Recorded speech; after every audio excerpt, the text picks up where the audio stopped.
Hello, welcome to my VOD channel. I do a lot of programming and some other things like playing games. If you want to see the streams live, you can watch them on my Twitch. There's a link in the description. Without any further delay, let's get to the stream.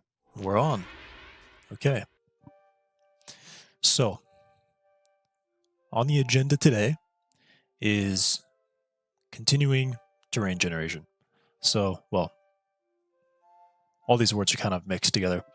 Continuing world generation, specifically placing blocks on top of the terrain, or replacing stone with the terrain. I've done quite a bit of work. A lot of the legwork is kind of already done. I feel like I don't exactly have too much more to do before I can just start going crazy with testing. So, let's just get right onto it. So you can see over here I have all these, well, it's actually gone now because I just merged it, but these data maps. So height map, elevation, humidity, so on and so forth. And then we have some other ones. Water, which is just if there's water beneath the block. This is pretty much specifically just for placing lily pads. And I kind of realized that wasn't really necessary. Well, okay. I just realized that's actually completely unnecessary to test for water. The only thing that I can think of is lily pads, but all right. What we'll do instead is we'll use this as a computation for how deep water is at this position. So basically going up. We're going up, we're saying how deep is the water here. So we'll do that. We'll change this around. This is literally what it should have been. I was just being a little silly, so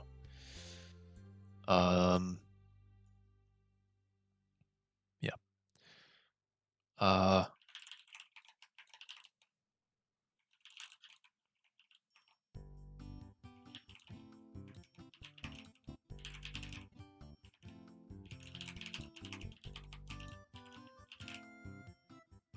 And including the current position, this is a big deal. Or well, yeah, including the current position.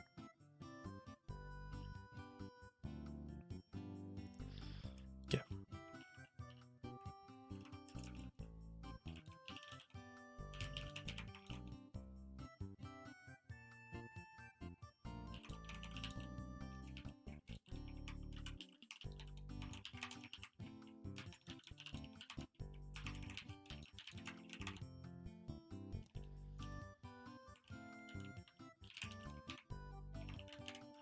Right.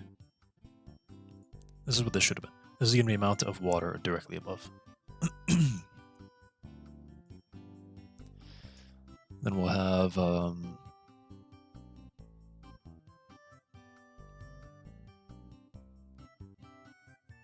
yeah.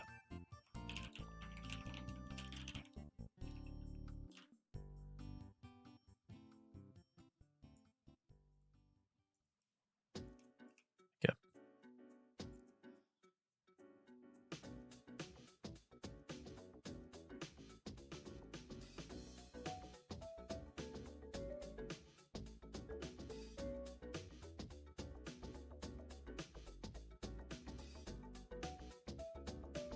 And we only really care if we're currently looking at water, so.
If it's...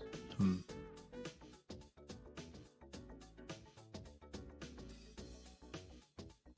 can technically go from air into water, technically, so...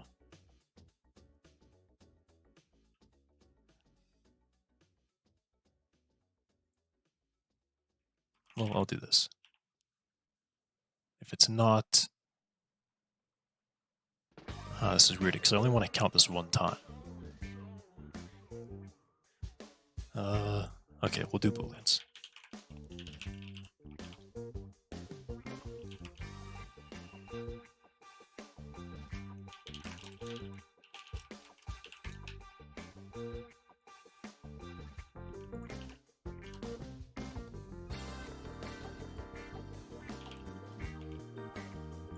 We'll start it at 1.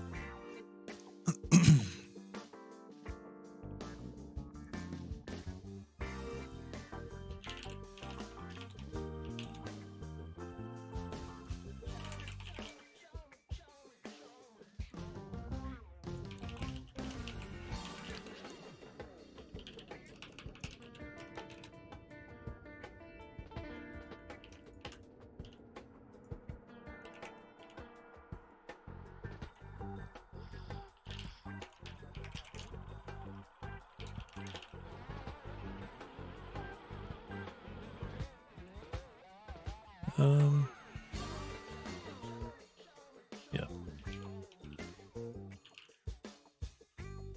Oh, okay.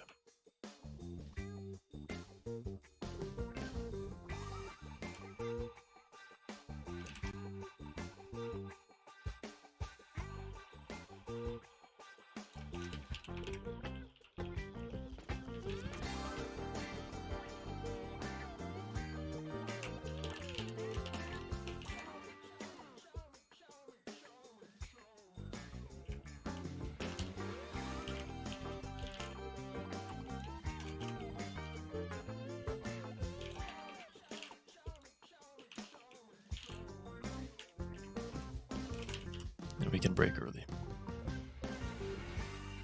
Well, actually, no. If we're not counting either... Well, yeah, if we're not counting either, then we break. And then this is still correct.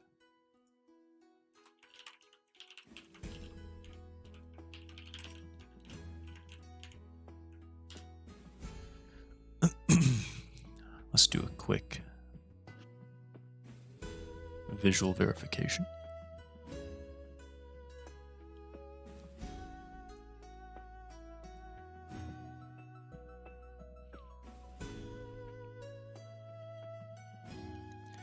So we get the material. If we're counting air and it is air, say it's air. Otherwise, well, and I guess technically if we are not counting, we're not counting that, then counting water is false as well.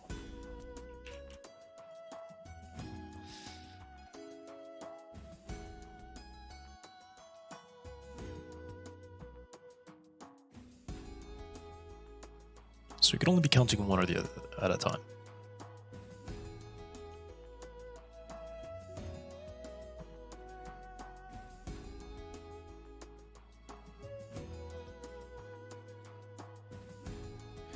And then yeah, if we count air all the way up to the top, then we can say we're exposed to sky. Right.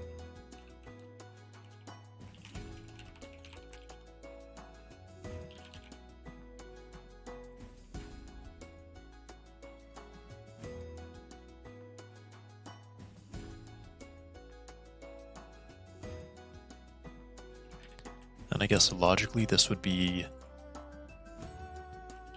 if we're not counting water. Well, actually, no. It will be true. Because we can include the current, block if it's water, but then when we count air, we're only counting air above a given position. Yeah.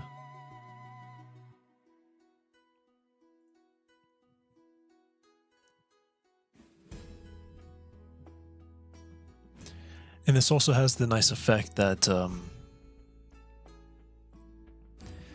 technically we can be in water and have air above. So I imagine this works for swamps where a tree is partially submerged in the water. So that'd be nice. Because that happens pretty often. Trees are usually perfectly fine growing straight out of water.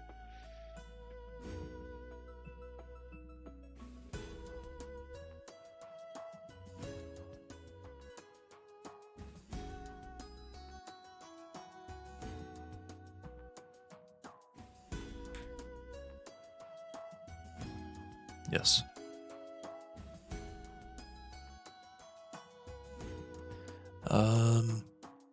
But we must be counting air here.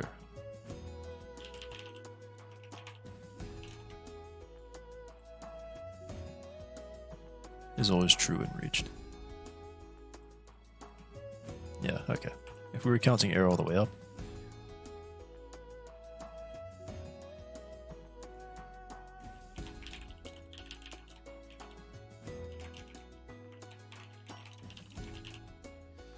Okay. Excellent. Okay, so that's all set. Now here comes all the fun stuff.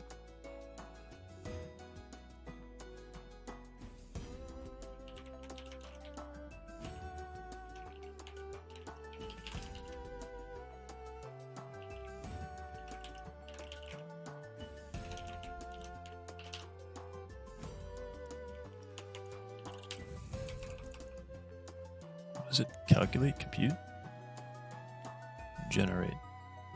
I don't want to be called generate. I want to be compute data map values. Yeah, change the other one too. Nice.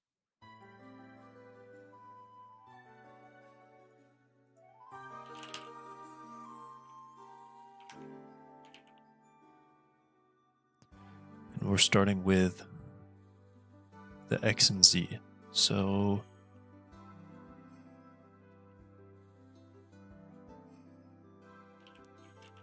X coordinate, Z coordinate. And I've just realized.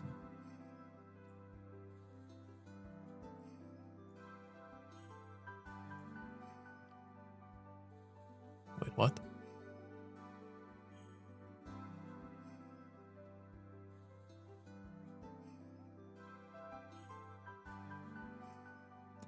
Okay, I need to go review this because I thought there was something here.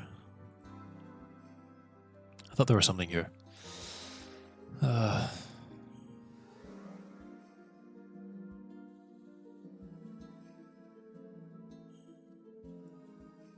don't want that. No, I meant declaration.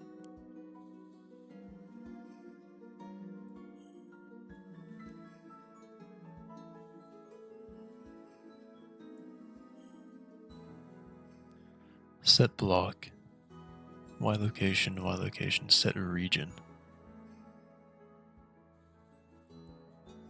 Outside the chunk's bounds.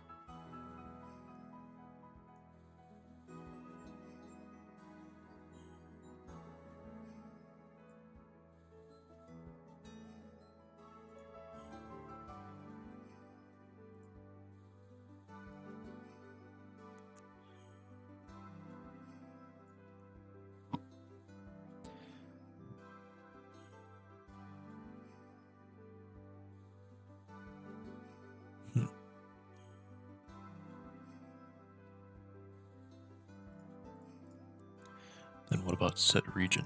Why is this inconsistent? This is a very silly thing.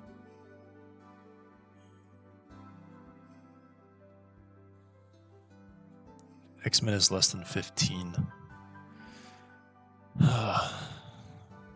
So this is also local, right? So what am I doing here? I'm being silly is what I'm doing.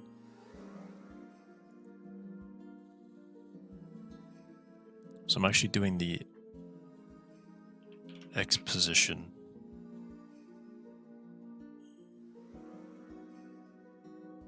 And then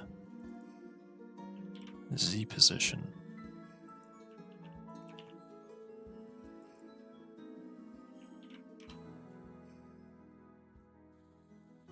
I need to check this. This is these are right. Exposition right, okay. I did do that. Okay.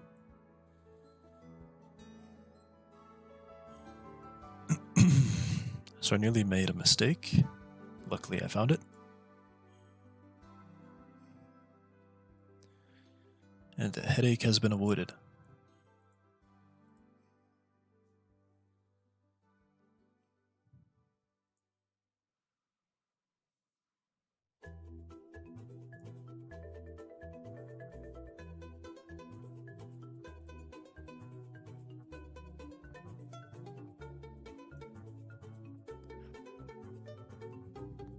Good.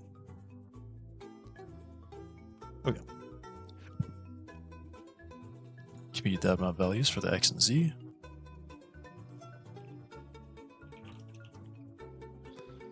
And we only care about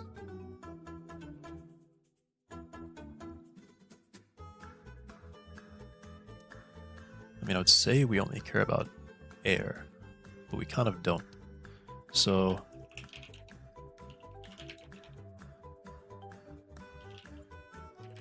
we go, actually no.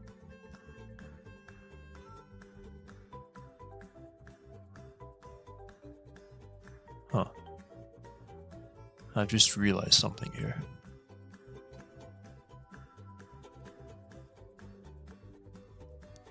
So when we do terrain, I'm thinking we go down from the top of the world and we work our way down.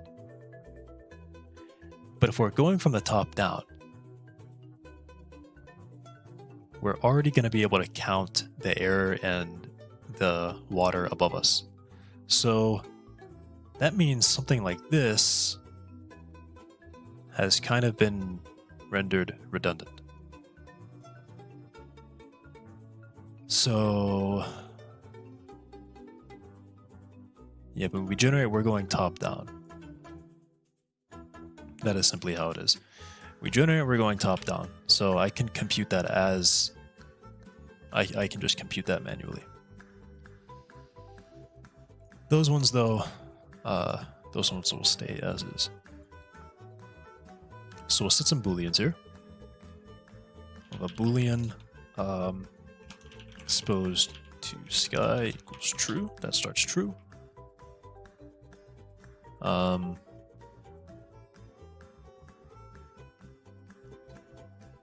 We can also have an integer counter for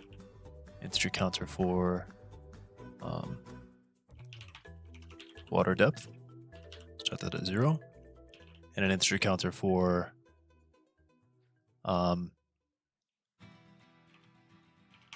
air depth. We'll call this headroom. So we'll be starting from the top and we're working our way down. And when we hit a surface, we say, okay, let's generate a surface here based on these conditions. Because what we get back from the surface cover is the full list, all the blocks we want to place. And we'll just go straight down, replacing everything that's solid. Or everything until we hit air. Then we'll start skipping, and then we'll start placing blocks again. For as much as needed, really. If we're placing a layered, we'll just keep going the layered all the way down until we hit the base. Skipping air. If we're doing any other type of surface cover like patches or just the regular one, when we hit air, we reset. Okay. Yep. Okay.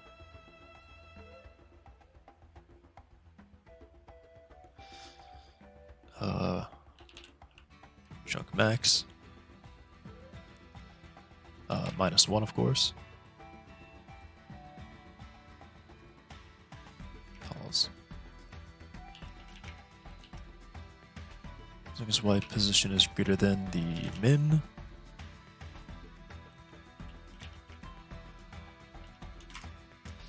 And the reason we're going to go all the way down is because some terrain may, like dripstone, perhaps in the future, will be a depth type thing.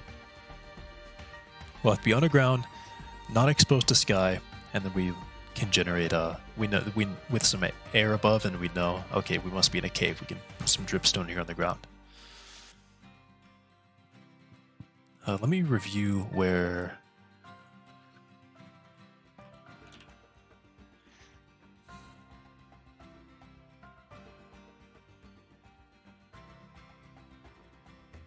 Oh yeah, it's all here. Okay. It all happens here. Right.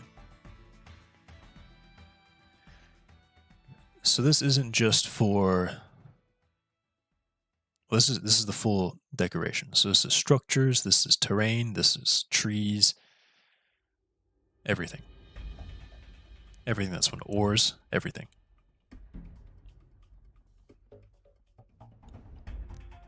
Well, I guess we do have a block populator.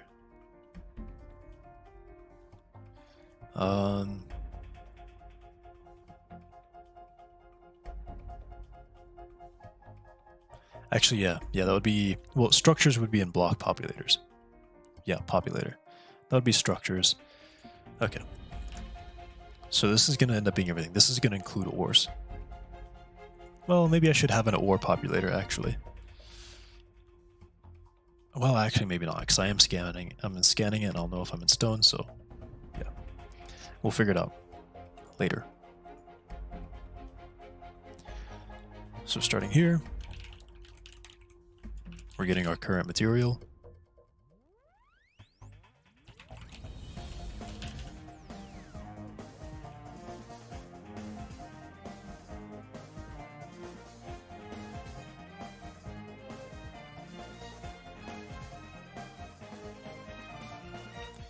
And I mean, I can actually swap this, so.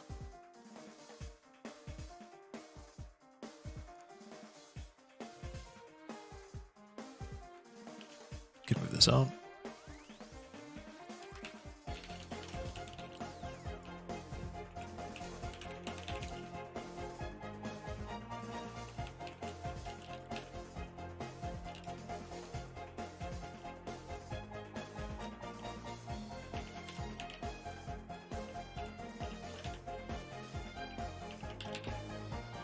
In one moment.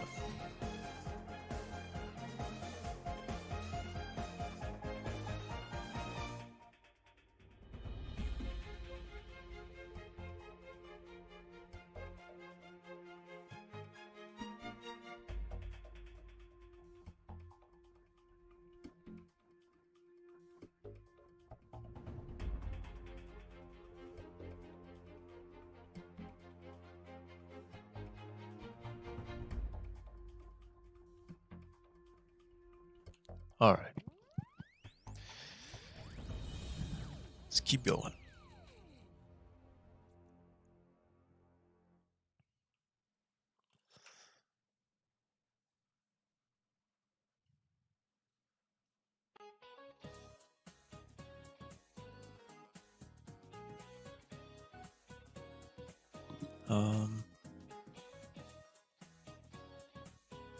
Yeah.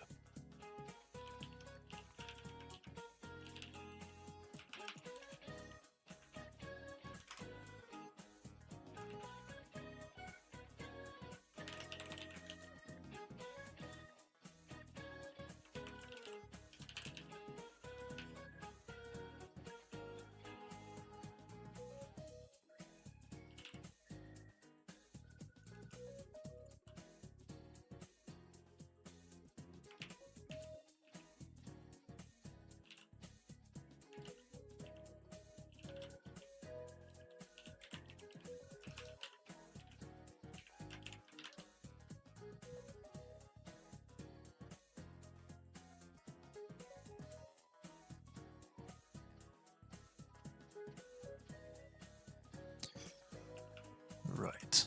Okay. And then we can start counting here, maybe?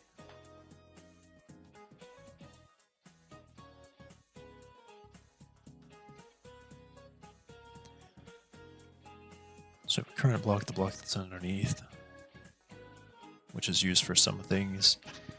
We're counting water. If our current block is water, yeah.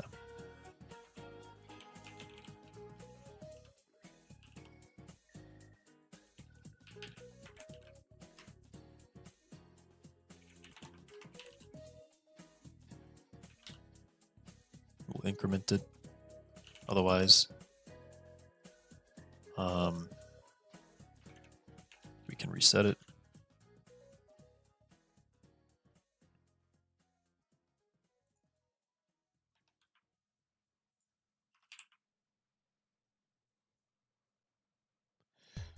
String the top so we have no blocks above, which means air could be 0. Well, we'll say air is 1. We'll start it at 1.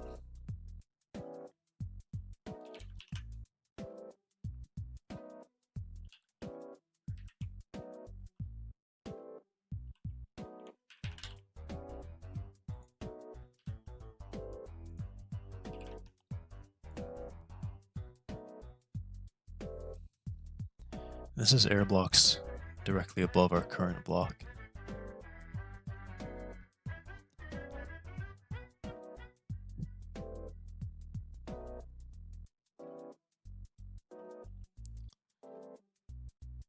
Well, yeah, this is directly above our current block, so we're actually not doing that calculation yet.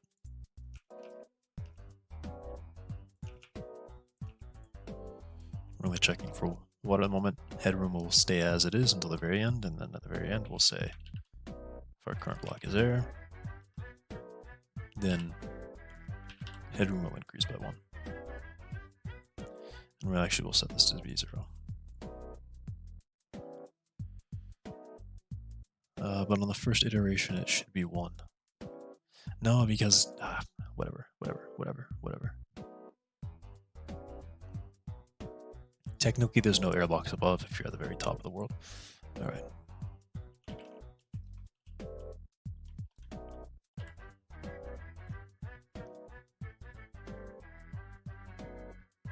And this will be on the next iteration.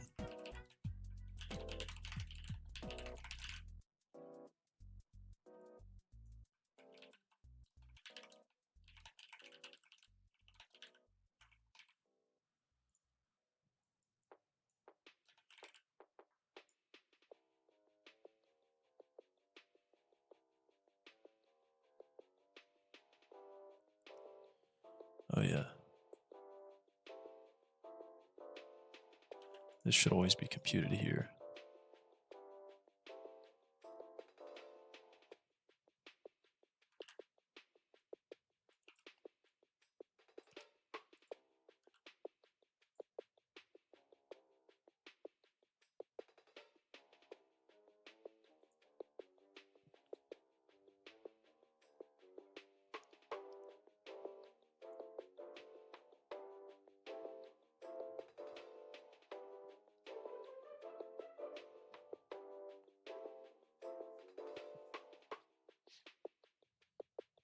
Yeah.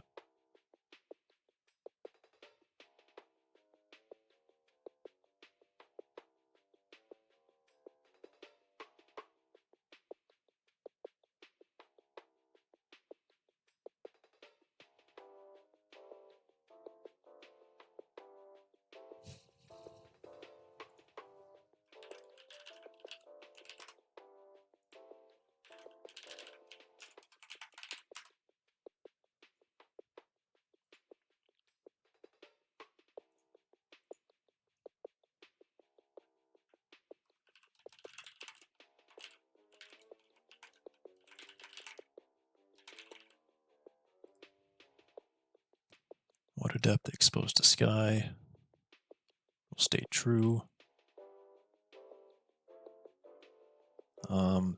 And whenever we are no longer counting, that, we'll say exposed to sky is false. Yeah.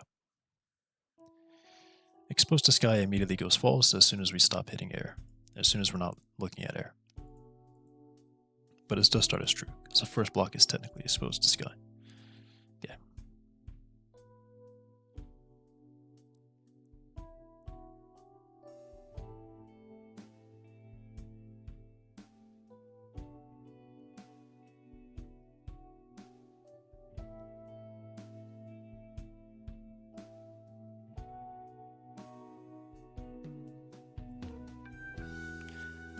And the current block is water.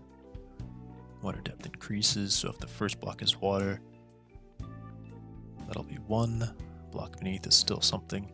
Okay. Is this all of them? Headroom, water depth? Yeah, this is all of them, I think. Alright.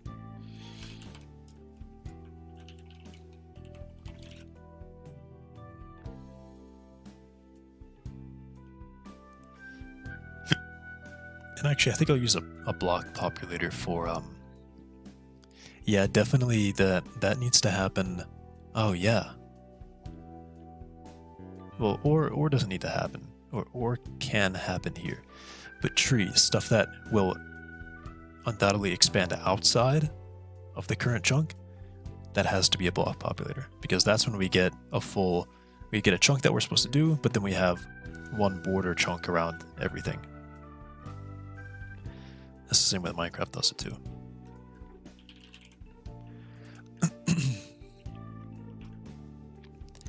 So basically, we're only looking for so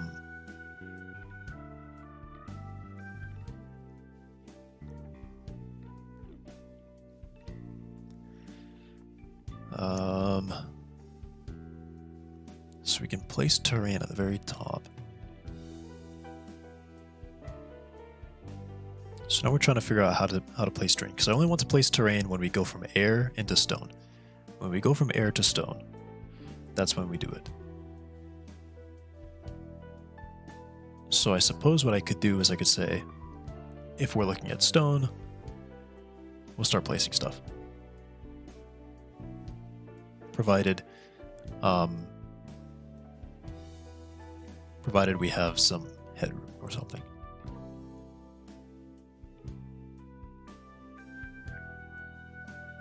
So I kind of need 2 checks. So the first one, if block current stone, and either one of these true or true. Headroom is greater than 0 or exposed to sky. Either one of those is true, then we know we are going to be placing terrain here. Probably placing terrain here. Headroom is greater than 0 or exposed to sky. Now, I have realized that a lot of this needs sky to be 1. A lot of this. So I'll reconfigure some of this. Rugged terrain, stone. Yeah, this just covers the surface in stone. Which, I mean, technically it doesn't even do anything, but it's here.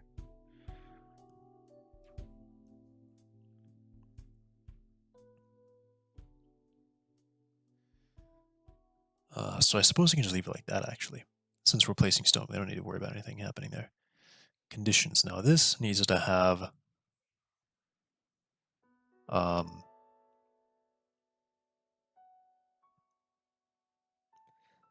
I could say that by default we assume all of these require it to be exposed to sky. Unless we say otherwise.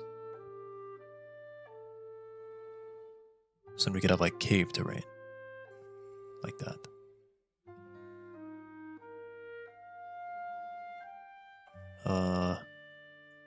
Right.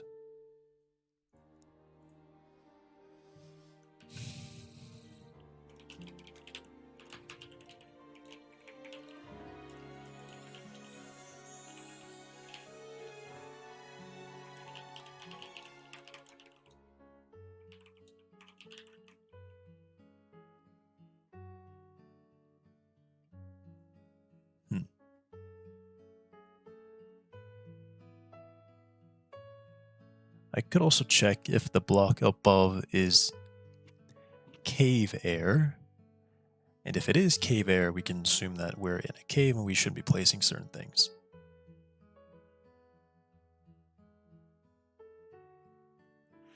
Because cave air is in the game, right? Cave air? Right? Let me double check.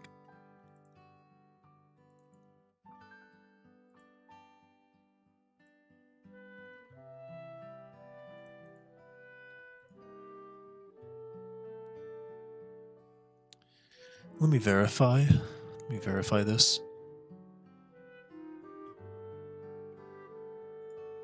Because I think this is what they use to determine if they're in a cave. When they generate caves, they replace air with cave air. Or they replace stone with cave air. That's what they do.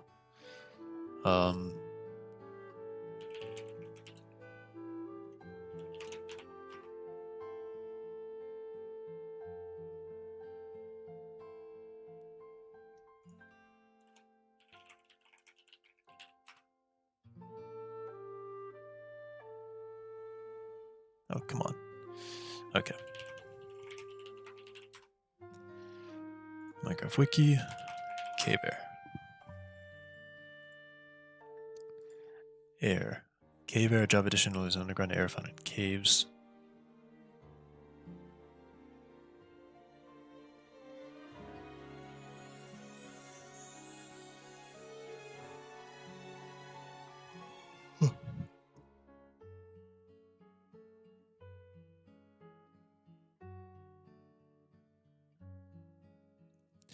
Okay, so cave air is in Java. Right.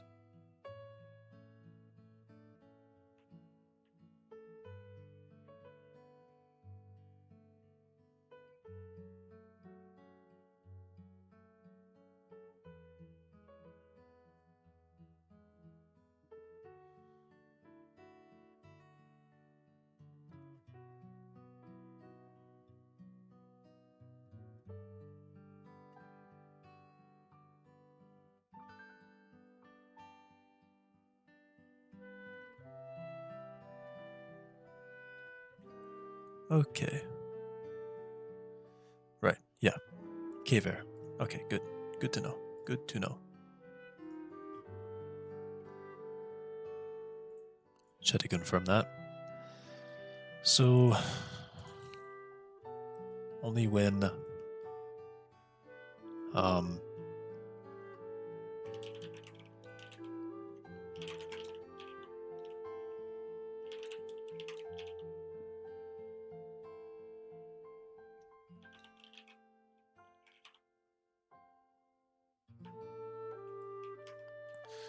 right. Not cave air.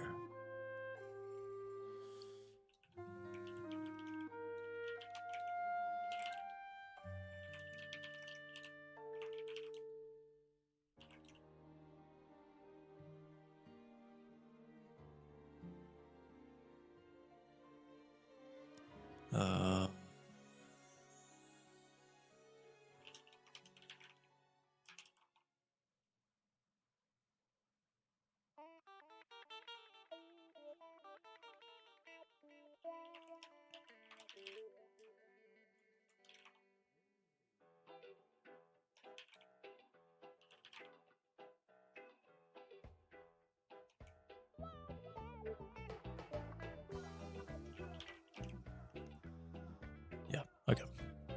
And this will actually be a new data map. Will be called cave. Cave.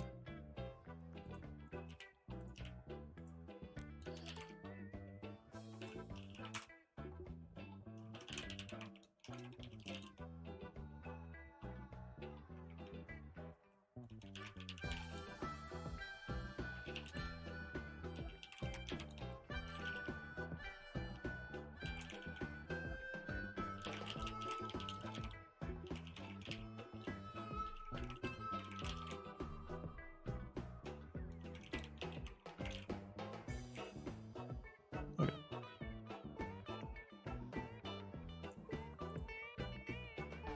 Right. And cave will just be true if our current, or yeah, the block above is air. or the block above is cave air.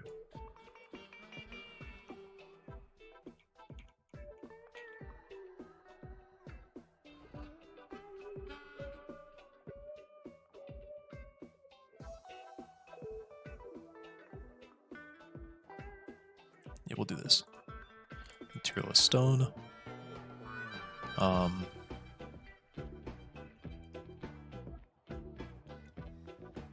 We can check. Suppose we can check a Boolean value here.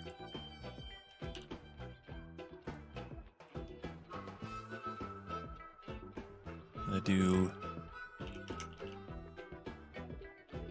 the Boolean.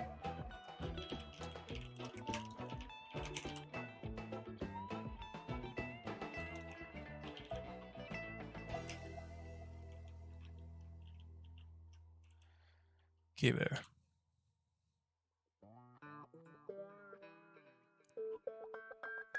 Yep, here we go. So then we'll just iterate through all the surface ones. We can check within their conditions if they define cave at all. And we'll just kind of assume that if they define cave, then, I mean, we'll still track it, but if they define cave, we'll actually process them when. We'll process them if it's only cave air. Okay. So surface world generator config. Surface world settings. Surface covers.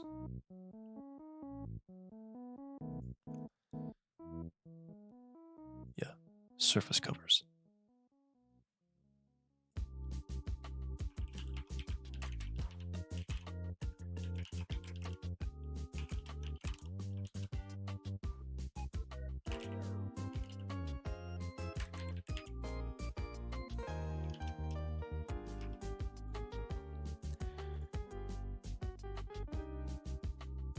Yeah, this won't be null. This would be null first. Yep.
So if we get this far, we can set our data map value.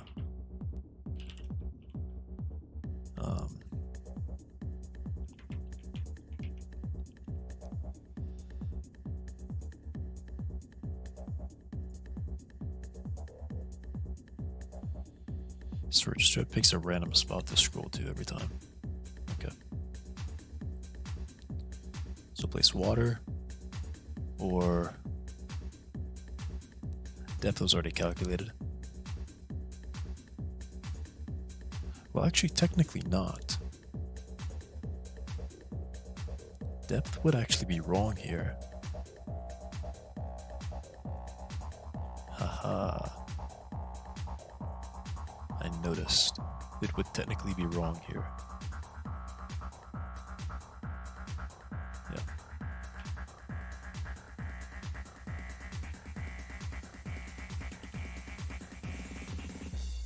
Yeah. So this is just the normal stuff. And then depth will have to be current position. Current position. Yeah, we'll start with depth.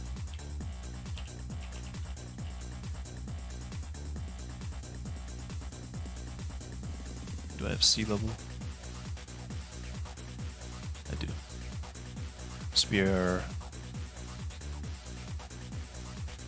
Was it sea level?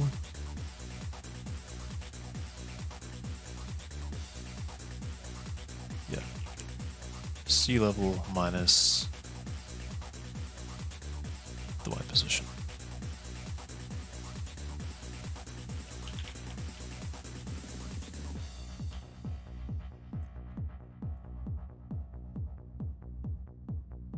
And when they're equal, you get depth 0, and then it starts getting positive. Okay.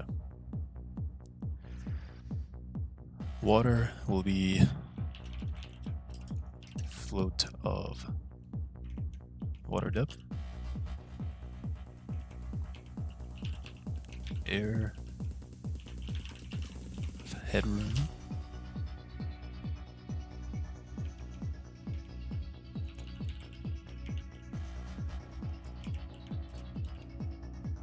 And then exposed to sky, 1, otherwise 0. And then cave.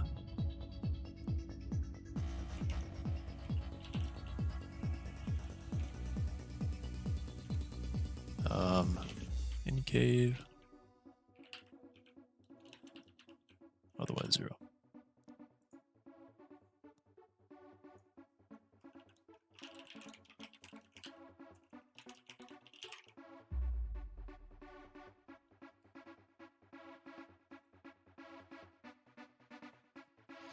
Okay.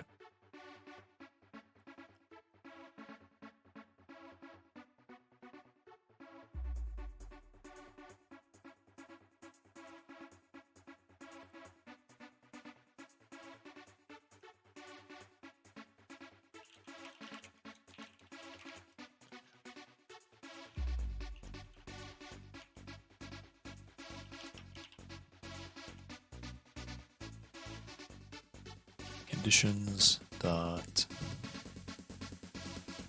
I can do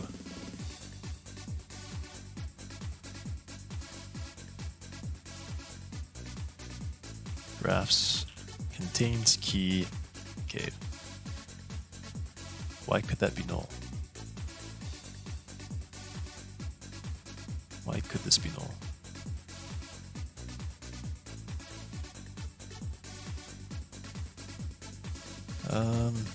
I'll put it in here. I'll put it here.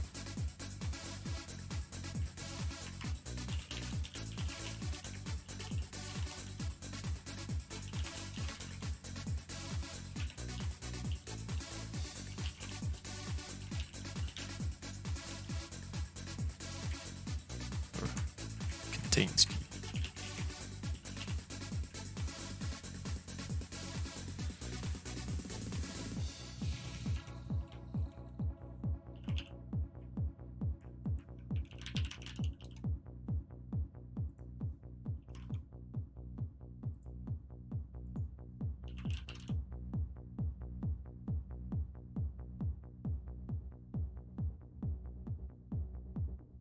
Yeah, sure.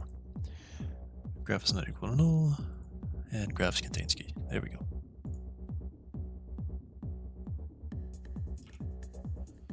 No more null. No more null business.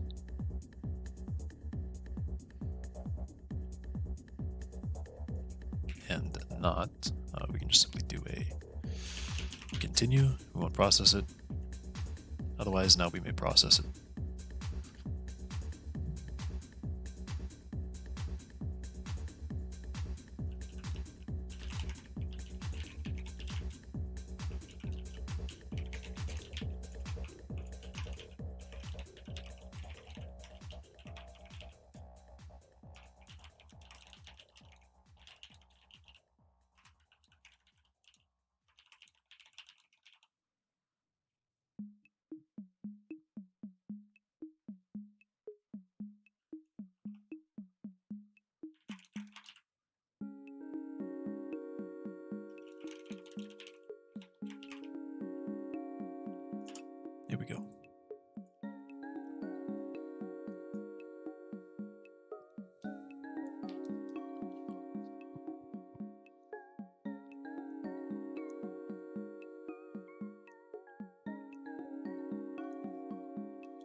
And I think I kind of need to specify these as well. They don't simply need to be here, they also need to be in water. Water should be at least one.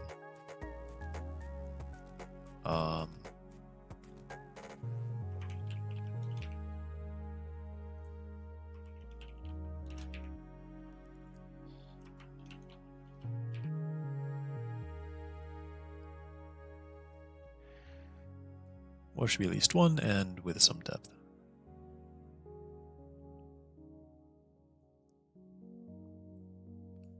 And anywhere where water is one, inland type stuff. Well, yeah, inland, like far inland. In this case, this will just be water. And this will be a minimum. So if water is at least one,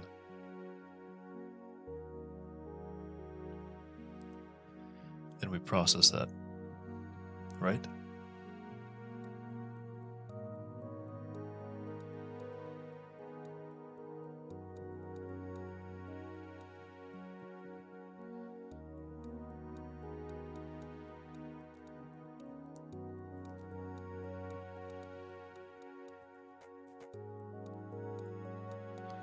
I've just realized these kind of won't really work because they're not exactly specified like that. That's not exactly how you do that. The minimums and the maximums will work for these. The minimum should be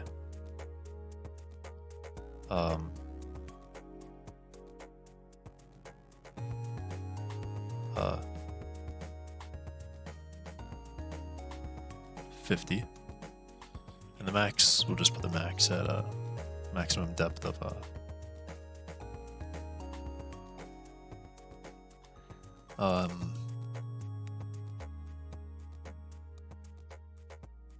1000. We'll do this like that.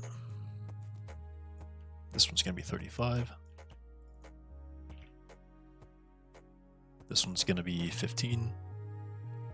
Wait. 15. Water as well. Min 1. Max 1000.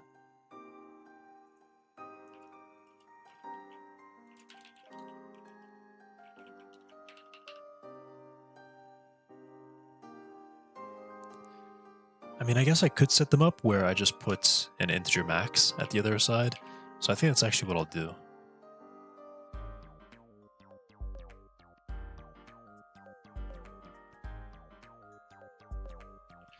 Yeah, I'll do these alternatively.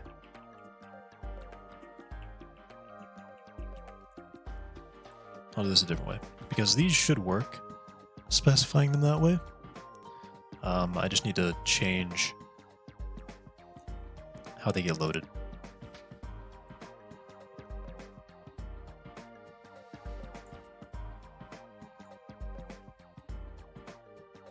Process data map, ground type. I'm looking for conditions.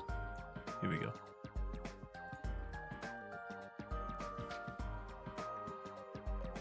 So the simple minimum value will do an pair of or yeah, and well, hang on.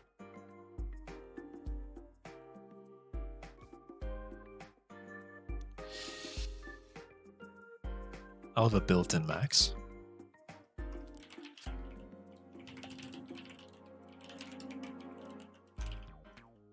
Default max. This can be what's the theoretical height of of a Minecraft world? I should have left the Minecraft wiki open. Minecraft wiki. World height. Altitude. Oh, nice. Very clever. So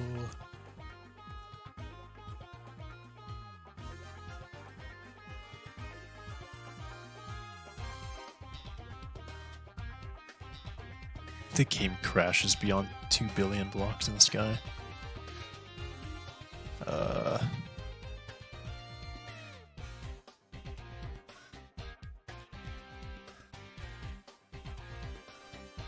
Top face of the highest block that can be placed in a custom world generated with a maximum build height. 2032. And I believe that is conveniently 2032. Well, how much do they give for underground? The lowest block, 2032. Okay, plus 2032. 4064? It's kind of strange, but I'll just do 4096. Default max.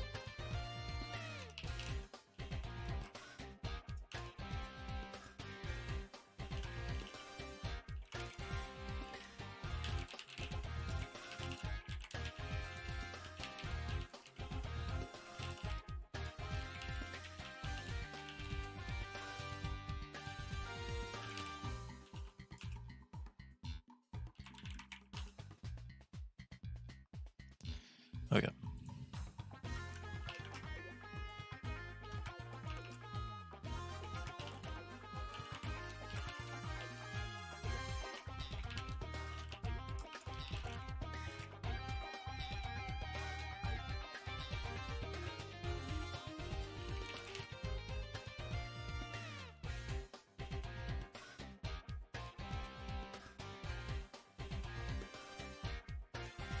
Every time I use this, I divide it by 2, don't I?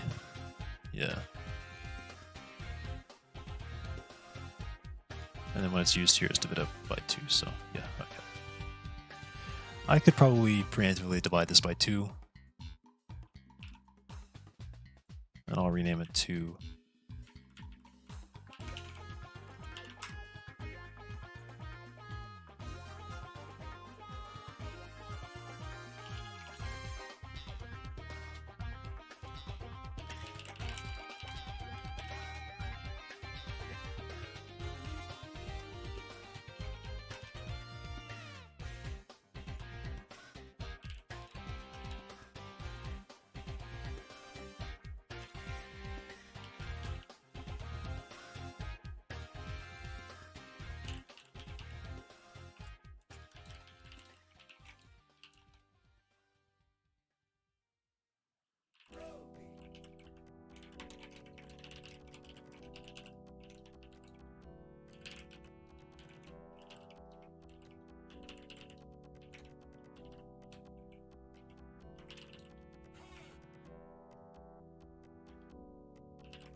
I can even do a link to that. Hash value.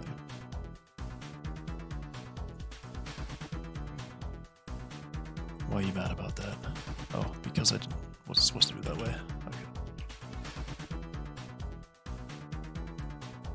Yep. Okay. Default half spread. And I'll make sure that I don't do this division by 2 stuff.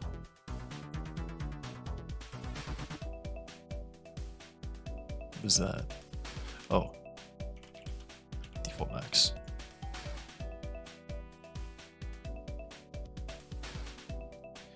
And then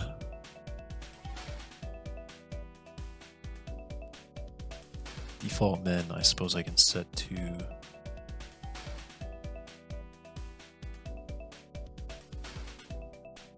wait, what?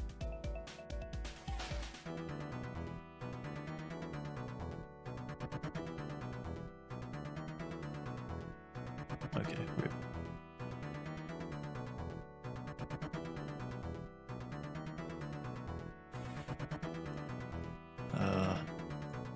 In this case, actually, I will have to double it. So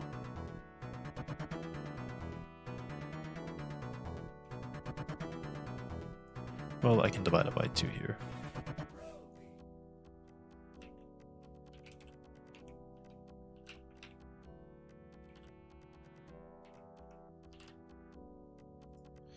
Really gonna be mad about maybe other than that? Okay.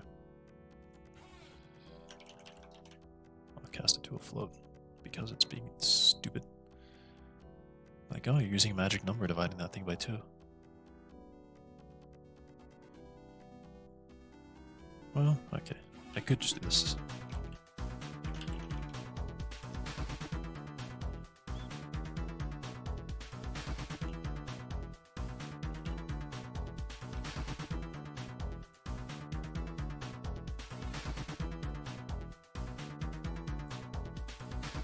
Alright, there we go. That's how we'll do it.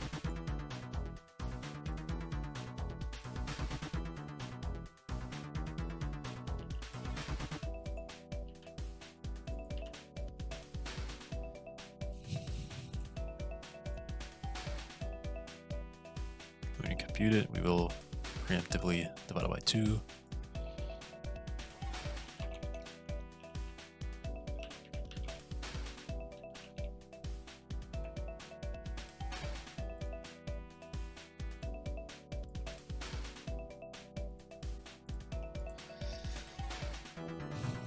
Here we go.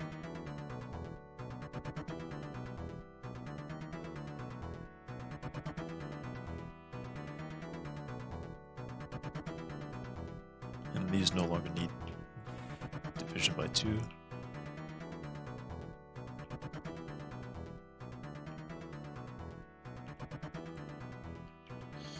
Right.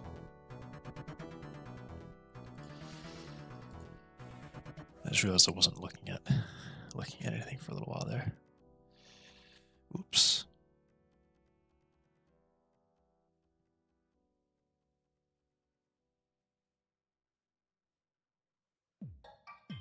Okay. There we go. Turn that off. Turn it off. Keep it low. Okay.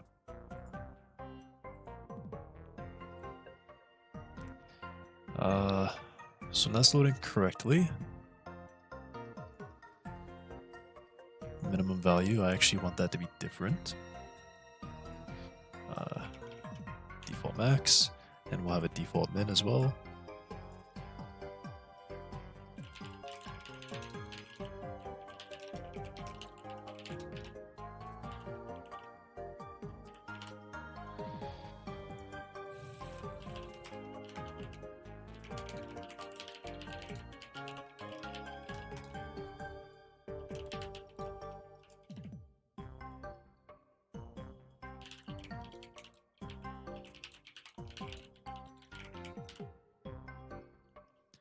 Well, actually, yeah, because this will be mapped to 1.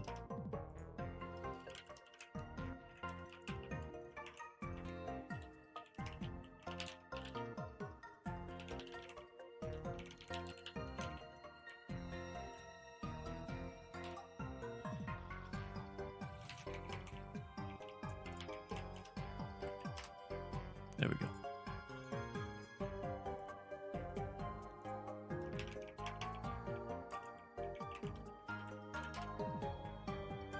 There we go.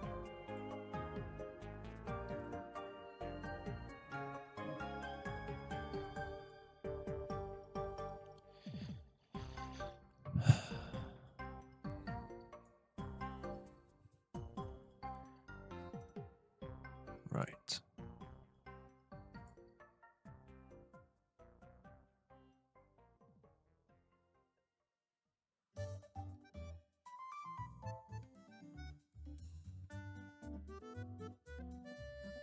Yeah, this should actually be not that.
Here we go.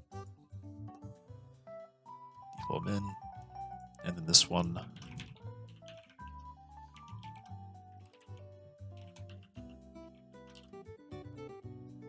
Oop. Comma. There we go.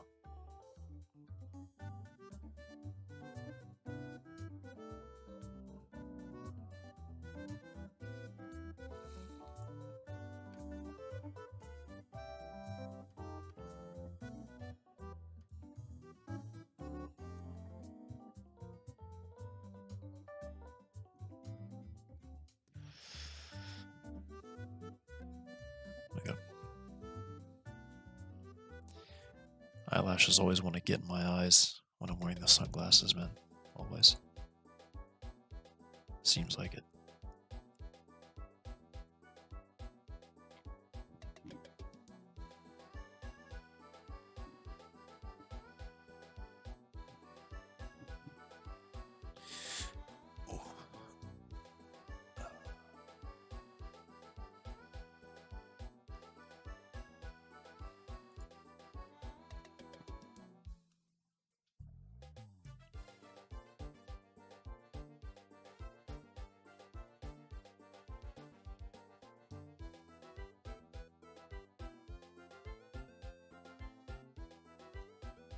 That's good, that's good, that's good, that's good.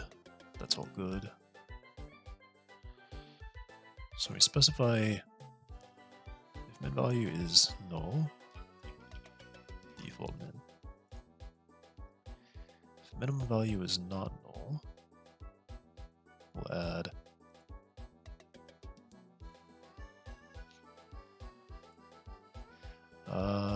well, I already did this check up here, right?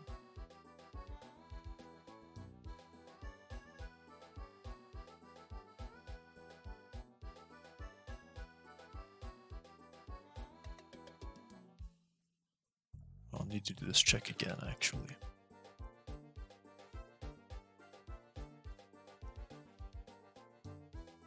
Well, and actually, if the minimum is lower, I suppose that's fine.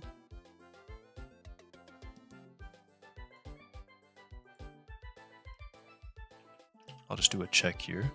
I'll log it as a warning, but I won't return here.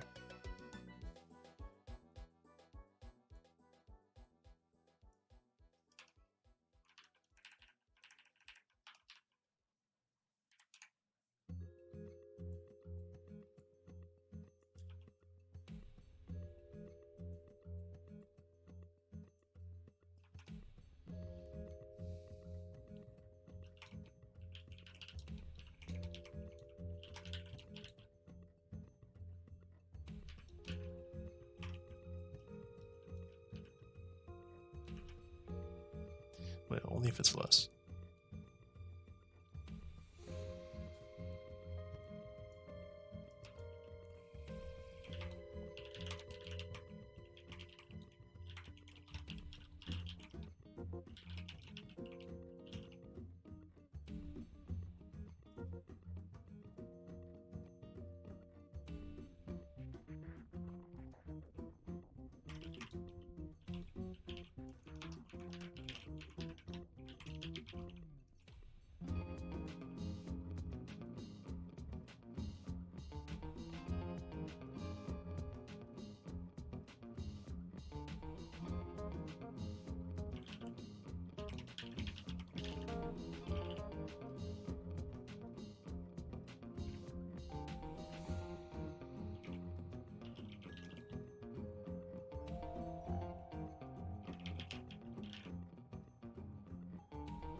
Wait, what? What's wrong with it?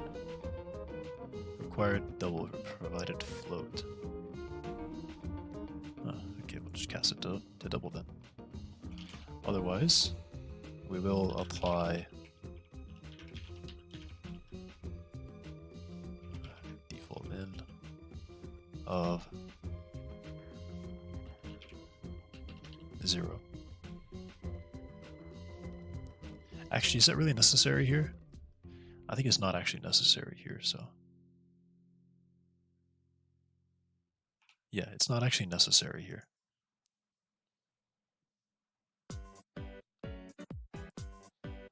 Yeah, I guess we just, if whatever the minimum value is, it can be outside the range. So when it's outside the range, the default is to say that it doesn't match, which is the intention, obviously. Okay.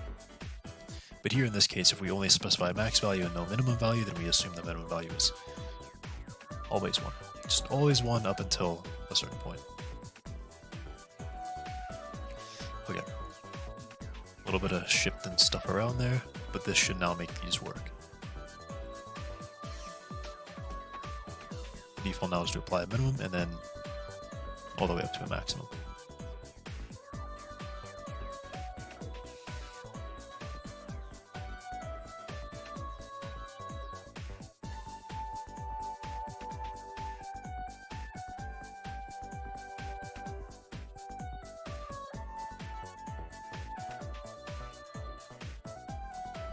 Was this intended to be something specific? Let me double check that. So, 324, 324, and then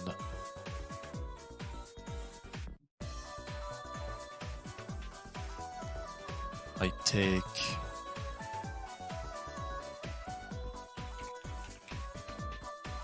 add 1, and then 7 divided by 2.35, 35 times 324, 3.4 minus 24, 89. What?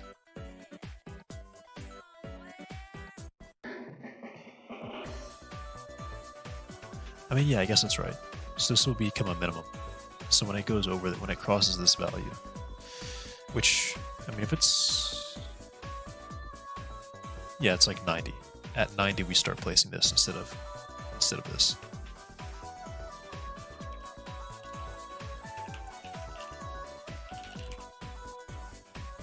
Right.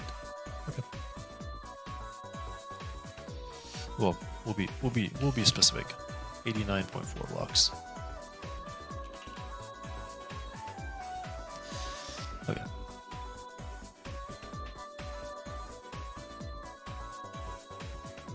I think these are all right now.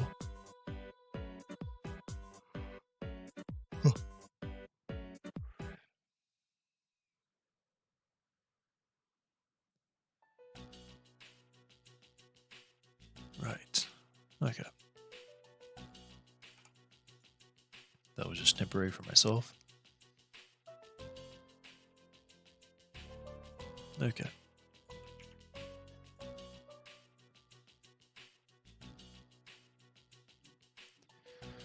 And we'll do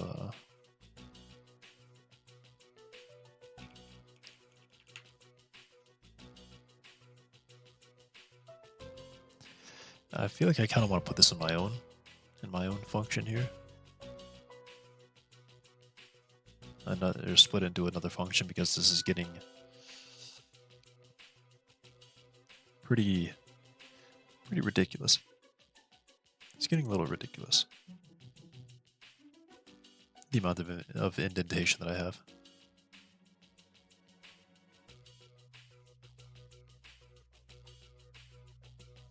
So yeah, I'll actually create a new function.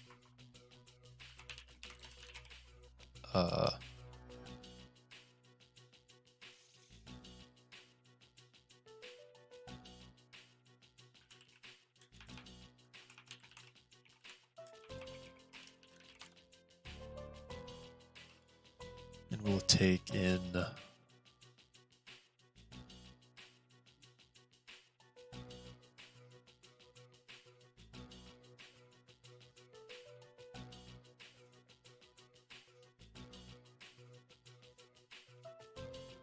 all we really need is chunk data, right?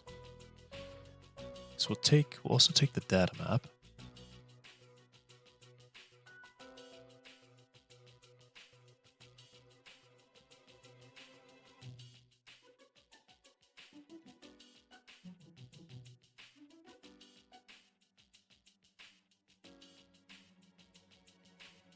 We will take the X and Z.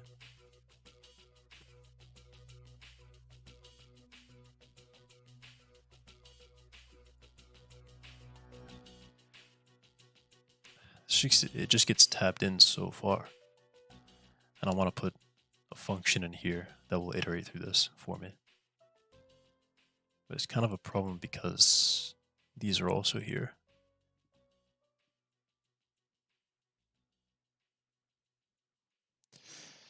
Yeah, never mind. I won't make it a function. I'll keep tabbing in. It's getting ridiculous, but I'll keep tabbing in. Rather than passing a ton of parameters to a function just so that I don't have to scroll over. Okay.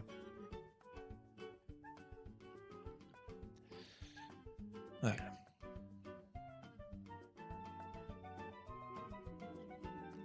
So I've got all my surface covers. Got everything. Right. Okay.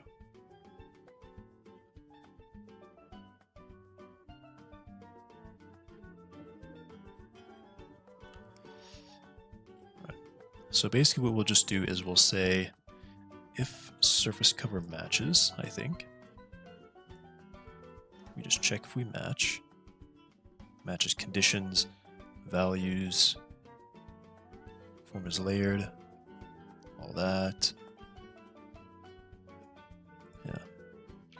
If surface cover matches conditions, data map values. Pretty simple there. Then what we'll do is we take current block is stone.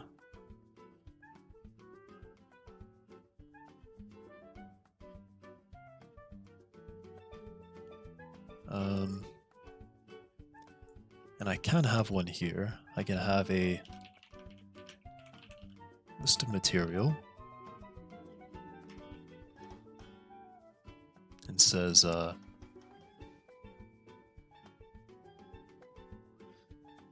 perhaps we'll do, yeah, we'll do an array list. Material will be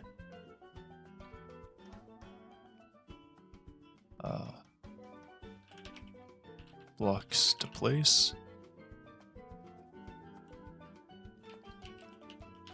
Just starts as null.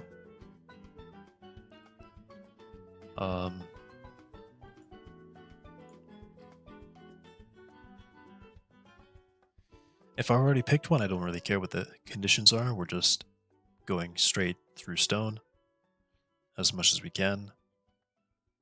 Although only if it's a layered. So maybe I'll do form, that one.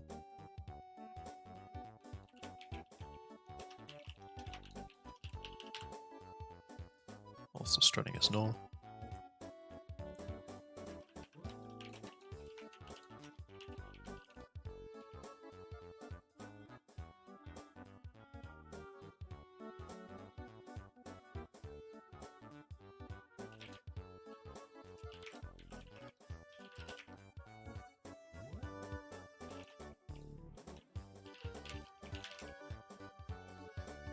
Okay.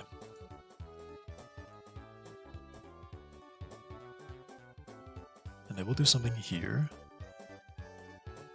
If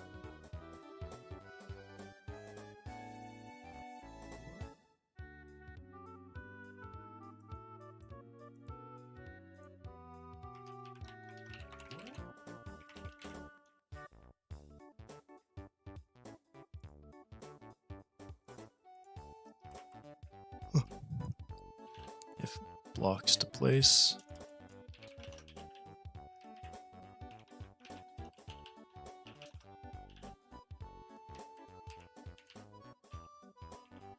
if we're empty.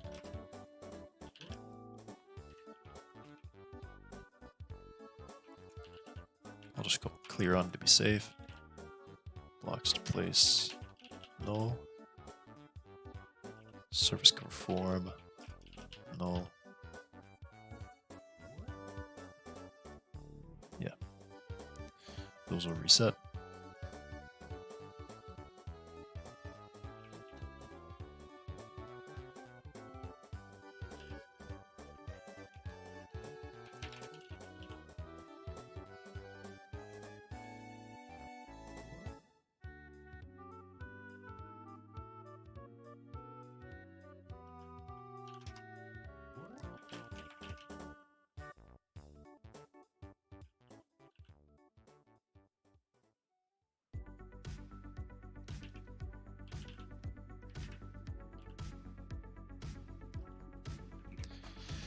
Zoom at specified index, shift any subsequent elements to the left. Right. Remove 0. And we set the block here.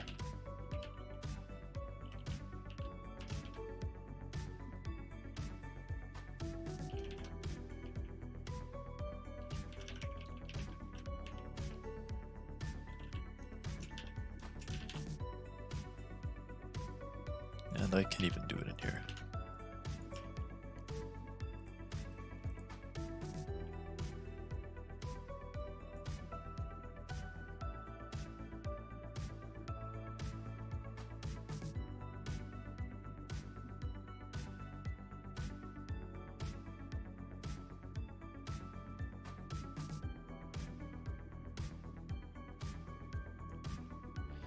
I'll do this here as well.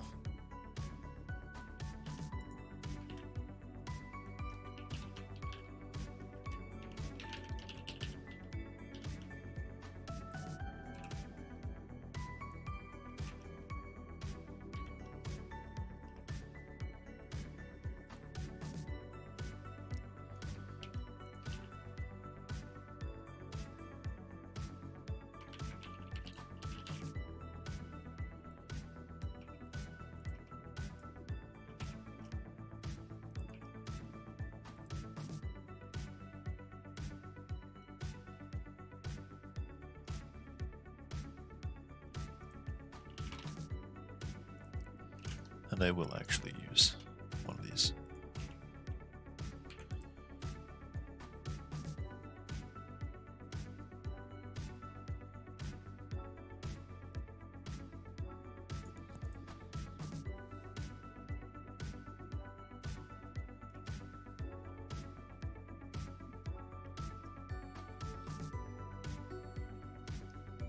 Otherwise, if we're not hitting a stone, we might be replacing our surface.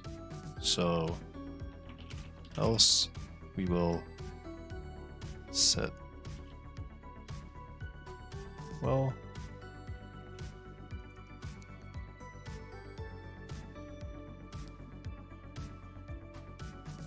and we might still be placing layered. So I'll say if form, surface cover form is not equal to layered,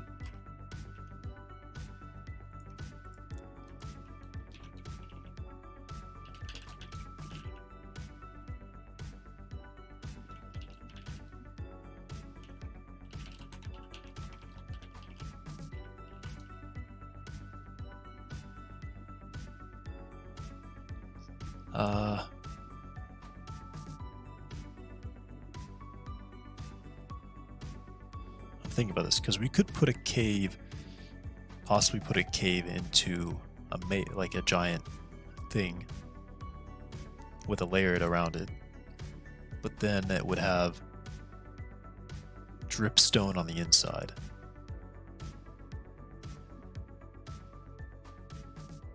Is that a possibility?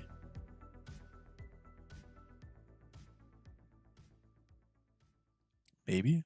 Maybe it's a possibility.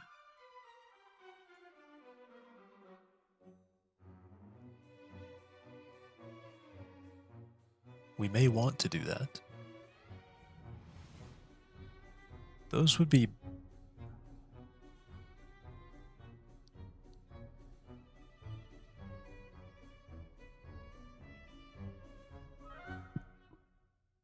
You see, those would be a block populator, actually.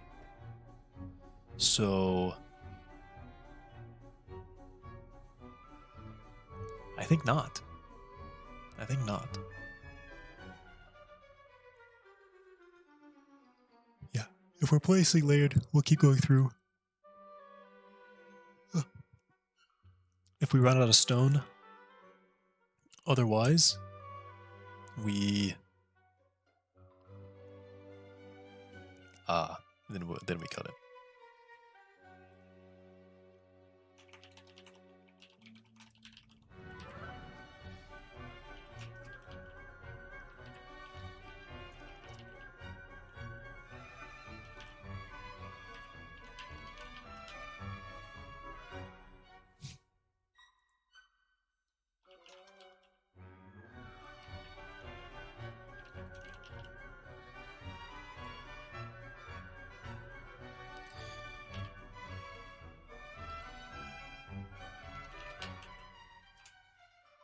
All right.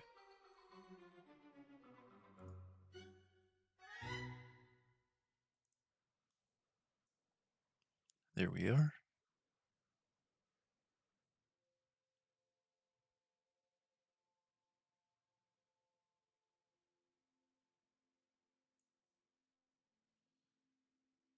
Okay. This will all stop complaining to me in a moment when I add it.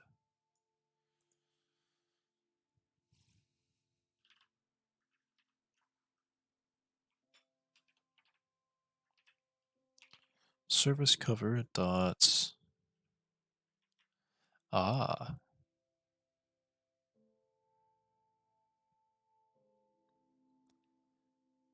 This is a problem.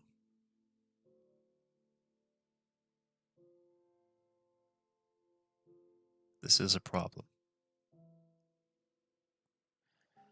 I've just realized that I need slope. In order to compute slope, I actually compute that from... I mean, I could pre-compute it. I could pre-compute this. I technically do. I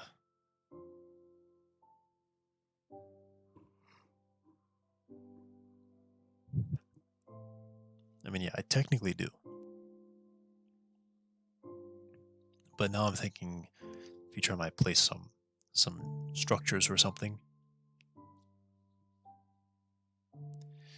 The slope may be affected by caves.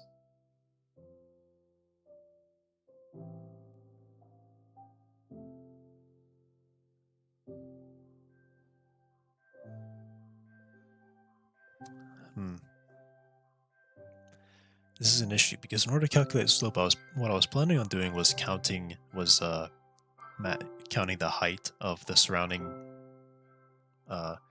We have 8 around one block, and then I would go out in a star pattern. So then I'd have 9 more. So 3 on the top, 3 on the sides, 3 on the bottom. To calculate the local slope. But now I realize that I can't actually do that. Because at this point in time, we probably don't have chunks outside of this chunk.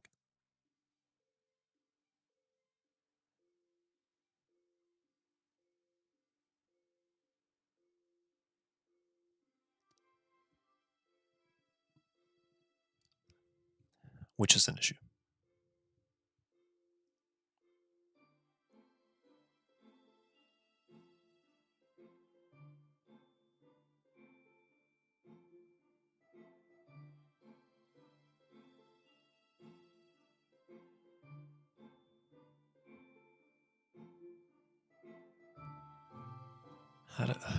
I could just...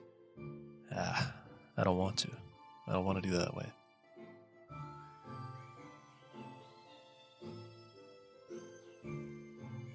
And that is quite an expensive calculation to calculate the slope around the area. I could just use the neighboring 4 blocks.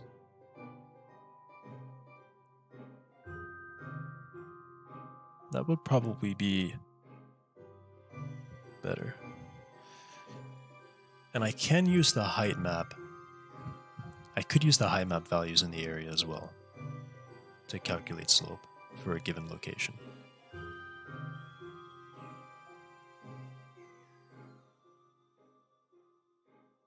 But this can also be underground, where the slope of something is underground and still relies on neighboring blocks.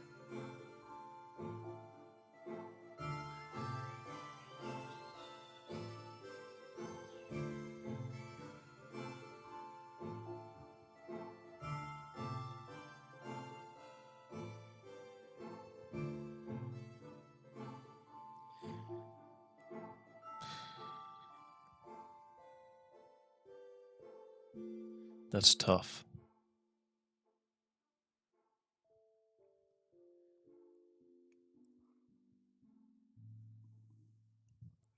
I've just realized this really doesn't work, what I was trying to do.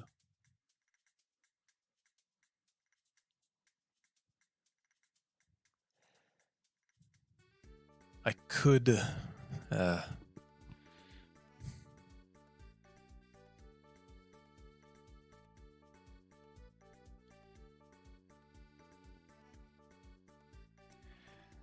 Basically, in order to compute slope, I look at the blocks right to the sides, and I start stacking up. I start looking, okay, is this still solid? Is this still solid? Okay, this is the height of it now.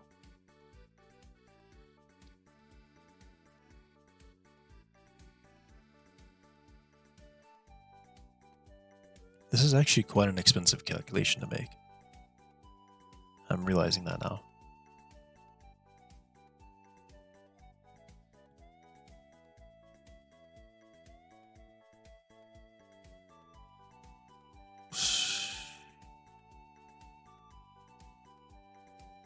I don't know what to do. I actually don't know what to do.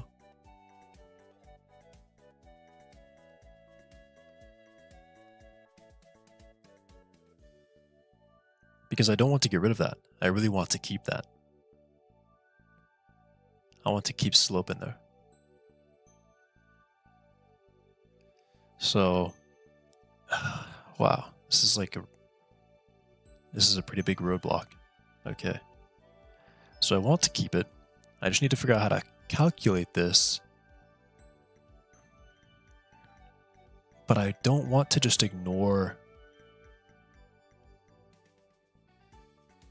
exterior chunks. Okay, let me try to visualize this. So let's assume we have a block on the very edge of a chunk. And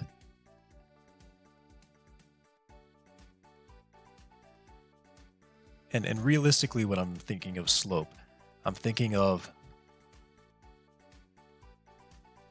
perhaps the average difference in height between the given block and the 4 neighboring blocks, and to a lesser extent, the corner blocks.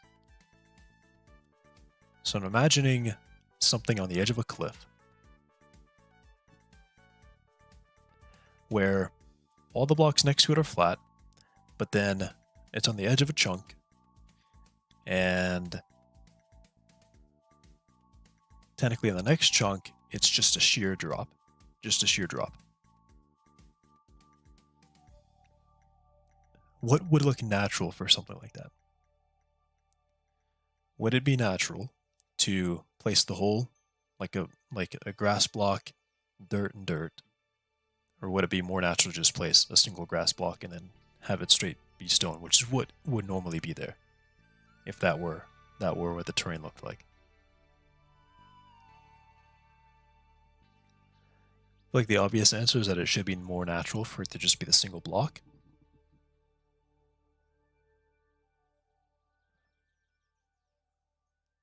And I suppose I can still technically use the height map to go into the next chunk and get an idea of what it might be.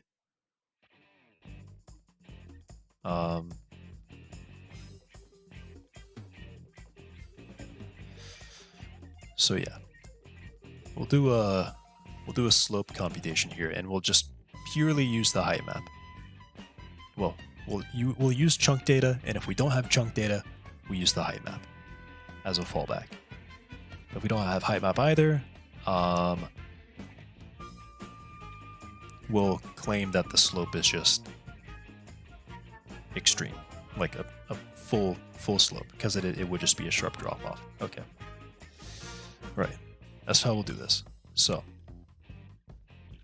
floats. Local slope. Compute local slope. We'll pass to it not chunk data and the height map. The height map that we have. Chunk data, height map. One moment.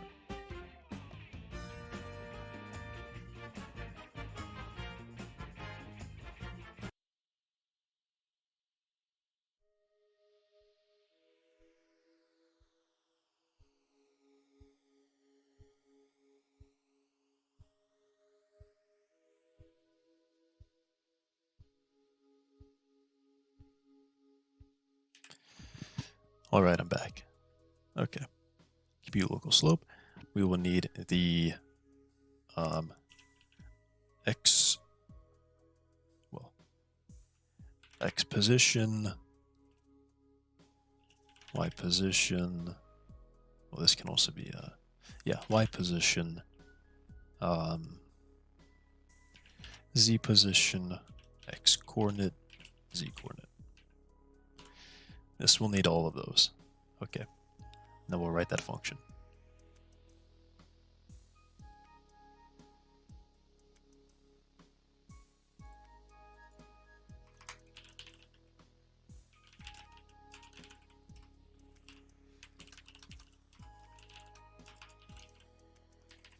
Chunk data.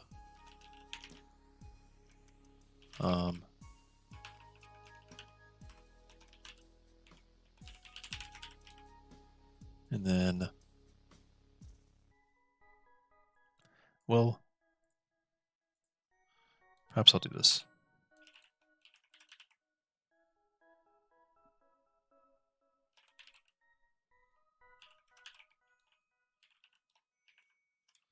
Or chunk X, chunk Z, height map, and then we do world X, world Y, world Z. This is what we'll have.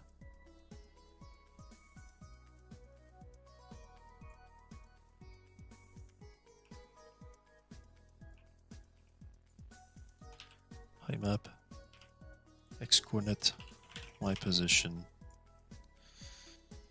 and such. Okay.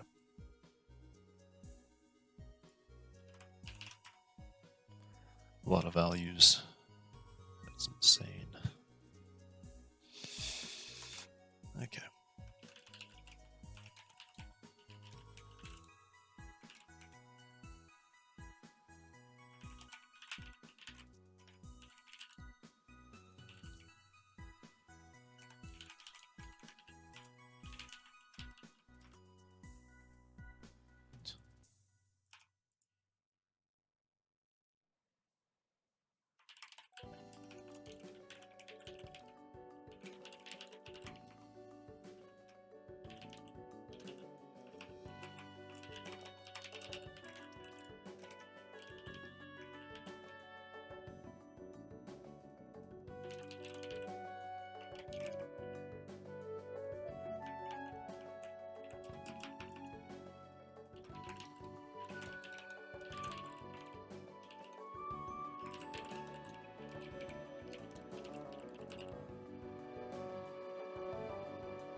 the 4 orthogonal? Is it orthogonal?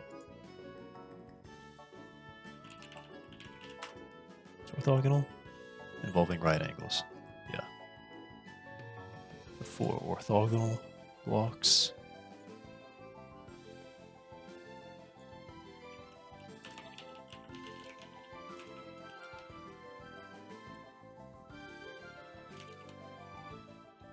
And, I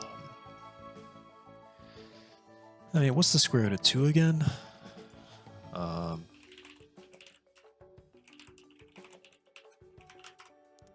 1.4.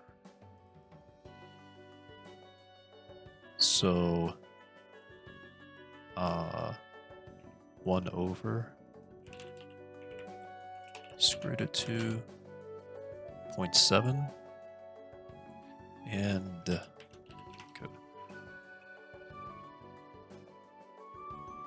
1 over the square root of 2.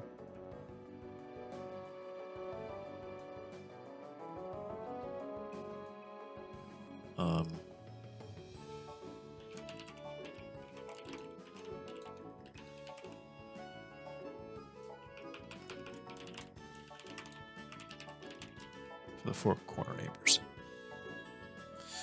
Right.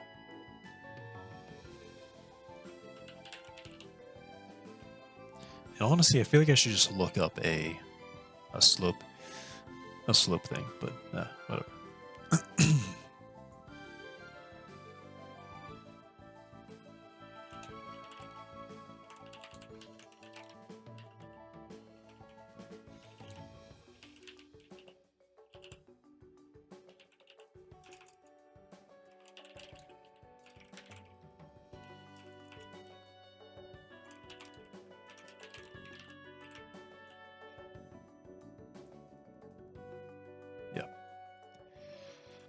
I believe I use the square root of 2 for the corner blocks, but I suppose we'll check.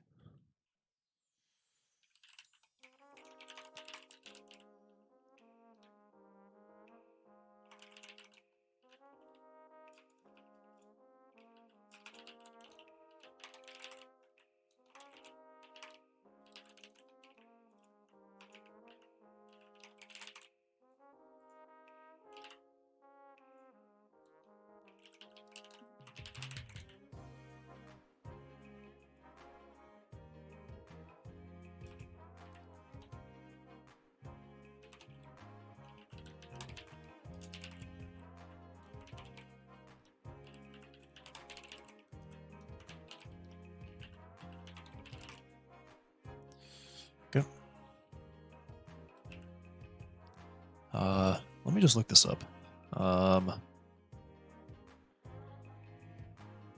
How to compute slope in a 3-dimensional grid. How to calculate slope of a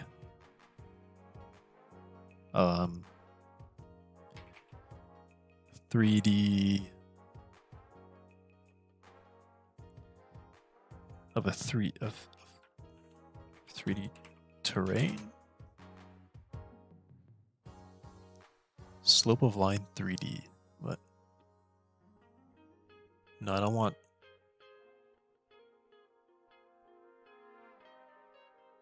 Do I just draw a line from the block? I mean, perhaps that's actually what I do, right? I draw a line, and then I average the slopes. Right? I add them all together and average them. Ah, well, then I don't even need to do that. Okay. I was overcomplicating it.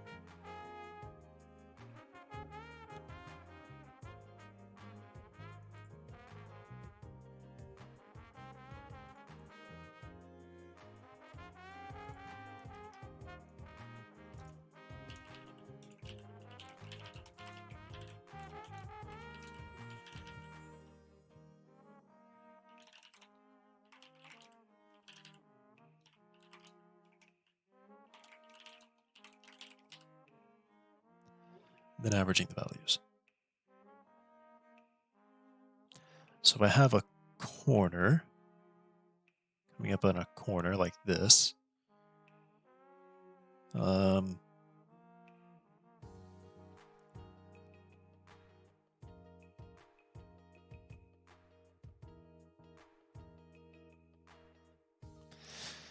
I mean, yeah, this makes sense to me. I don't know if this is exactly correct, but it seems to make sense for me. I'm trying to imagine if there's any weird things that may happen.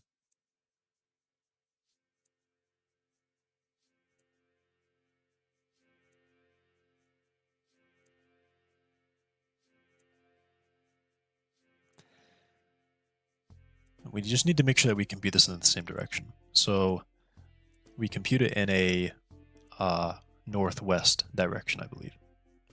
So we start the block to the southeast, and then we calculate the slope like in that direction, or as if we were going in that direction.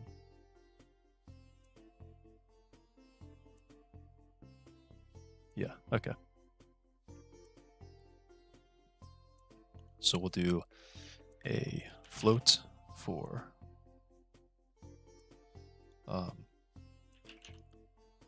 total slope. We'll just set it to 0.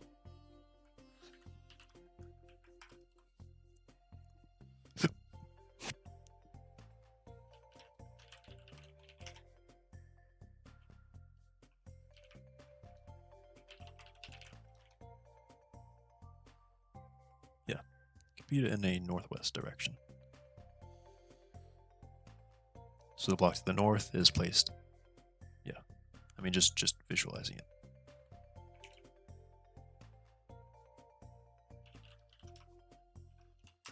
I'll even do a little graphic here.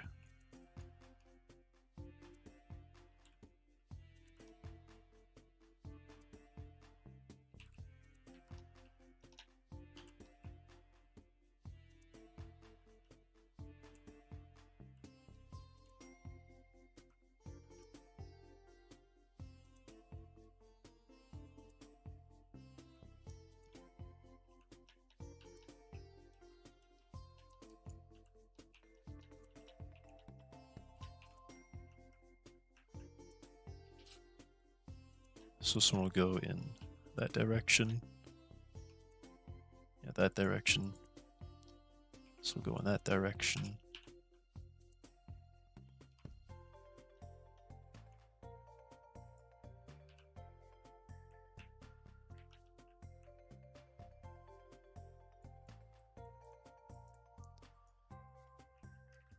So we'll go in that direction. Oh wait, what is this one actually? Wait, yeah, what is this one? Huh. Actually, that one is confusing. What is that one?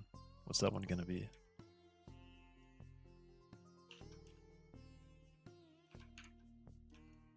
Because these make sense.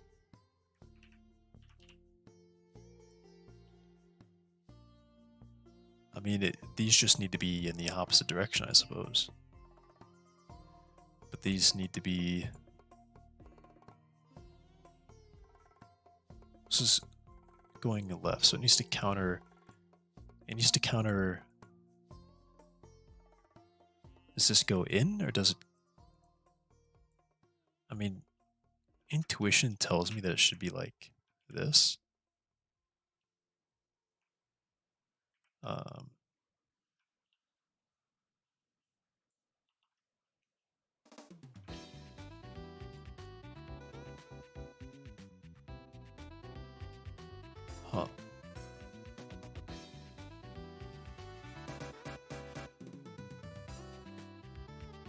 Well, because now this one doesn't make sense.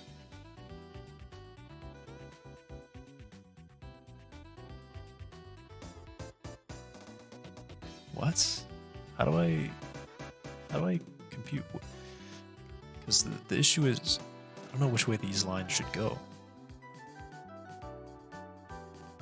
This one needs to counter this line. Well, it needs to counter this line.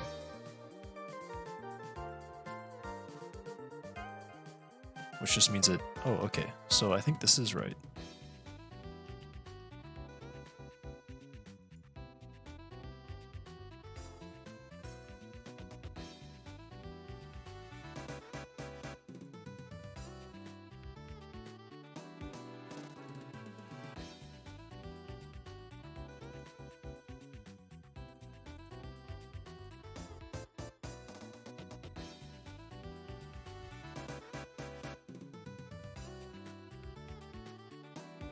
should be brought back in.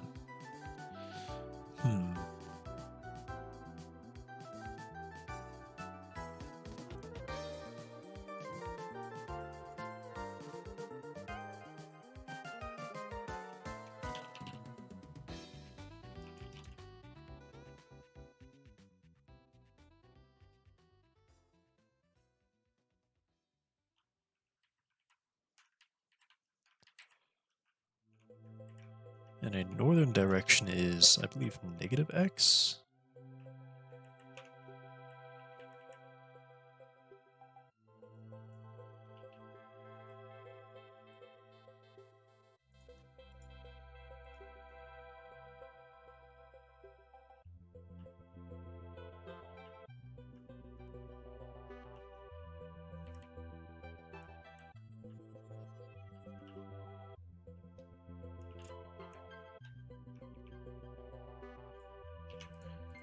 Something like this, right?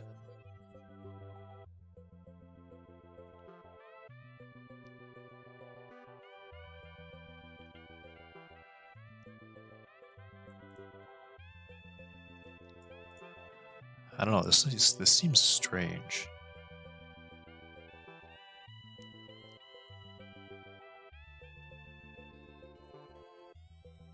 Something about it just doesn't seem right to me.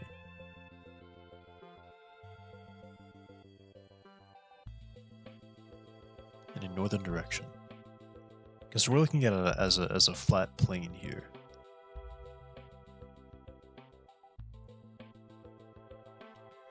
So, gosh. And I need to be sure to take a break in a few minutes. We're coming up on the 2 hours.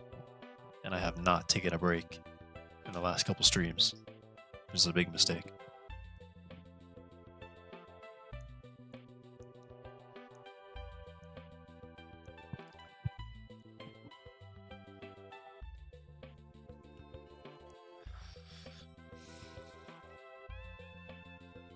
It just doesn't feel right. It doesn't seem right.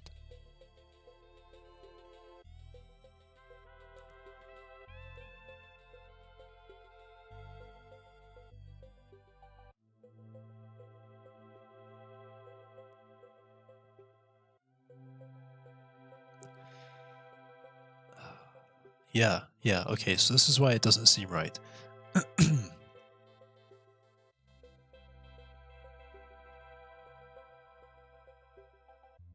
Wait. Okay, so if this block is higher than this block, and this block is lower than this block, what does that logically mean? It means the direction of the slope is going in this direction. We're going this way, right?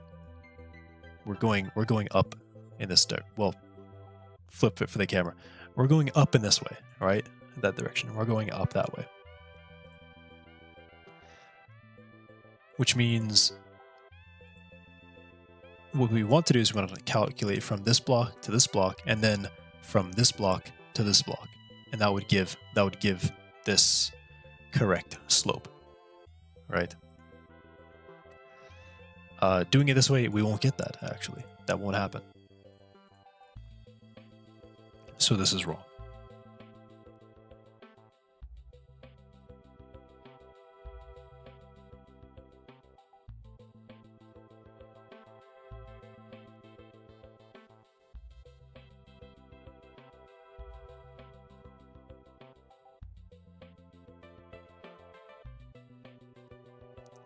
So what if I flip it? What if I flip this?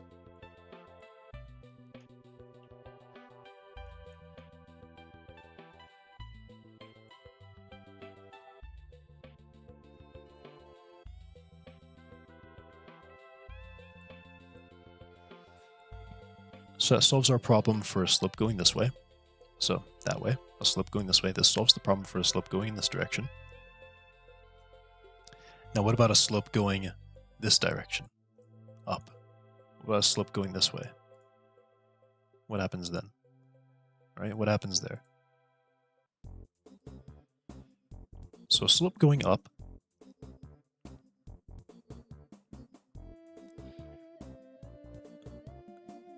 now we run the same problem here, because if this block is lower and this block is higher, so we have a slope coming up like this at you, coming right at you. Or I suppose in this case it'd be more like, well, I don't know. We're looking at it from above, so it'd be going in this direction. So slope is coming up and out. Actually,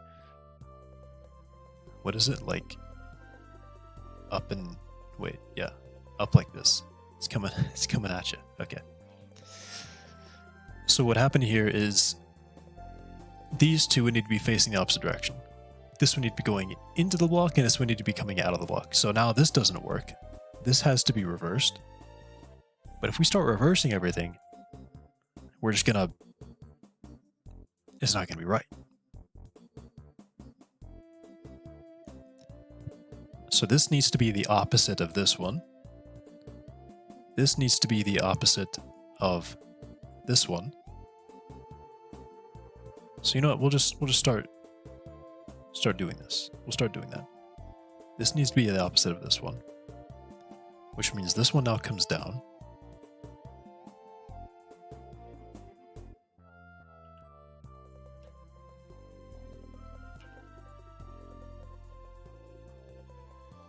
And actually, I'll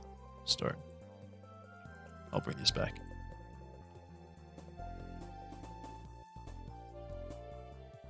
And then this needs to be the opposite of that one, and the opposite of this one. Oh, which it is. Okay, maybe we're getting somewhere now. Maybe we're getting somewhere.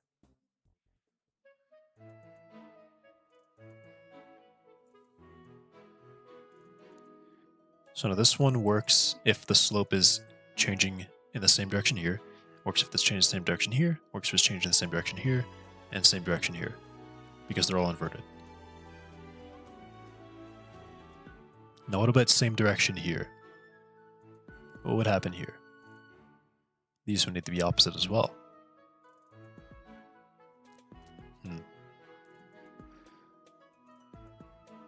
Perhaps what I can do is I can...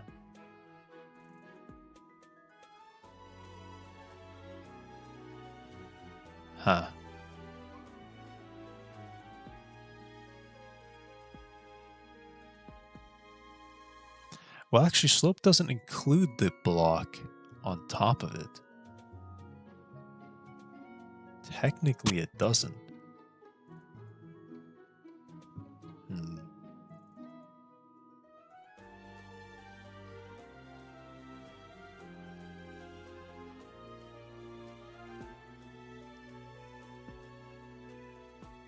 I wonder if I really just have to calculate the slope in both directions to get the true value.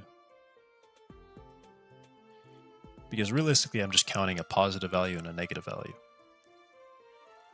Positive value for increasing, for a height being greater, negative for a height being lower. So I suppose what we're really doing is we're not counting the middle block at all.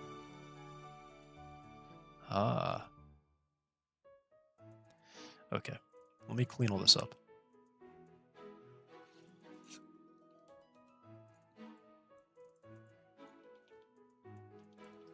Give these all an extra space just because it probably fits a little bit better. It does, indeed.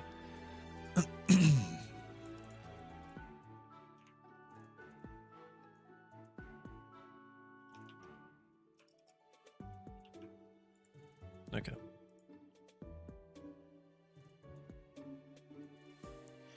So when we calculate,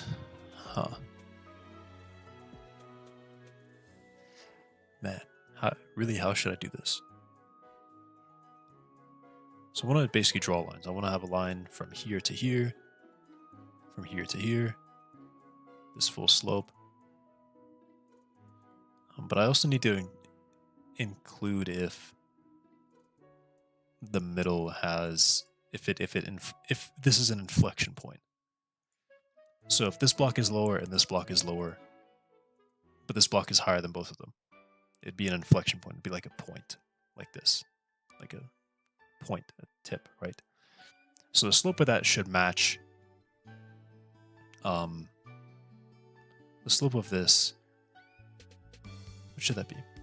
Because if we do it just from this block to this block, or if we do it from this block to this block, we'll get something that looks flat.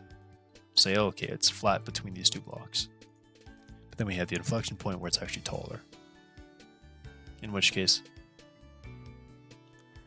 we do actually have a slope. We have a pretty extreme slope. It would be, I suppose, just the average between the two, as if they were the same slope. So it'd be the same as if this was higher, this was lower, and that angle was basically from this block to this block, but as if that was carried along the whole thing.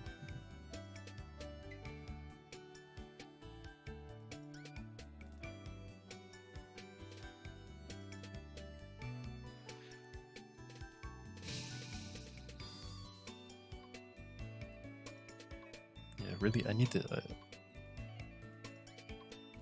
so I want to incorporate inflection points. Those should have the same slope as if it didn't inflect and it just carried on in that straight line.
Man, I'm really struggling to I'm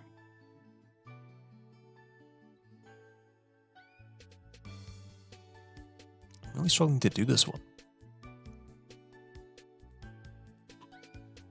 And honestly, it's kind of the it's kind of the fact that I have the corners. Adding the corners into this definitely messes with it.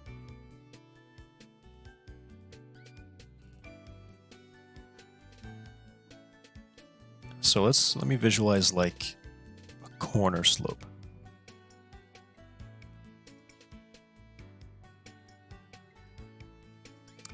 You know what? Much better idea. Let me get into the game and just start building something. Let's finally hop into the game and start building something.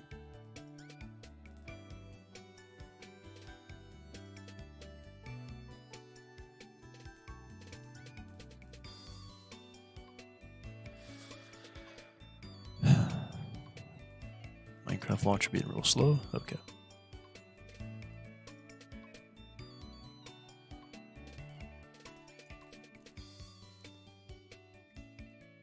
I will flick that on.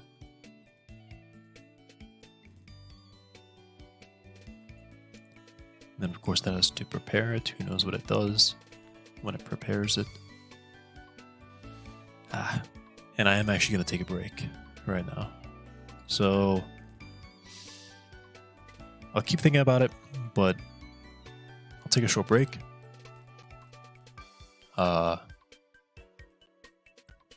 And yeah, I'll just be back in a minute. Okay, or a couple minutes. Okay, going on break. All right, we're back. Okay, let's get building here.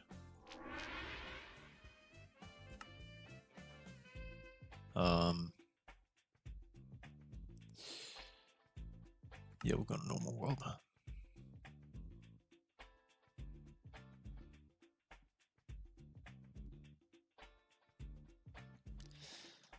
Okay. So let's go look at, let me just get to a flat spot. Meadows. Perfect. So you can really start kind of messing around with what I think should be.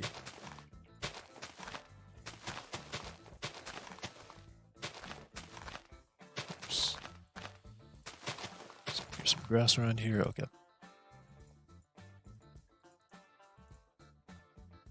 All right. So I'm thinking I might need to consider the corners as being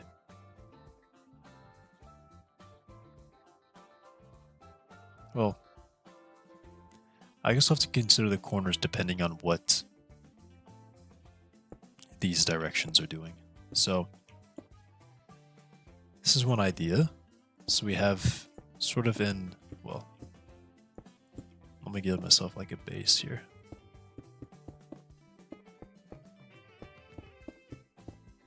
To work with. Right. So here's our central block. So we might have something like this. Now this would be an inflection point, and the slope of this would essentially be all of these summed together. So they're all going into this block, and they're all getting the same slope, averaged out, same slope, right? Technically, these ones will produce a lower slope than this one. So if we think of it going from the middle of the block to middle of the block, this would be a steeper slope than this one, which would be a shallower slope, because it's traveling a longer horizontal distance than vertical. So in this case, the slope would be the equivalent of, let's get a different block here, some polished andesite. It would be the equivalent of this slope, essentially. A little bit less than this slope because all these four will bring it down very slightly, but generally this would be the slope. So now let's imagine terrain that looks something like this.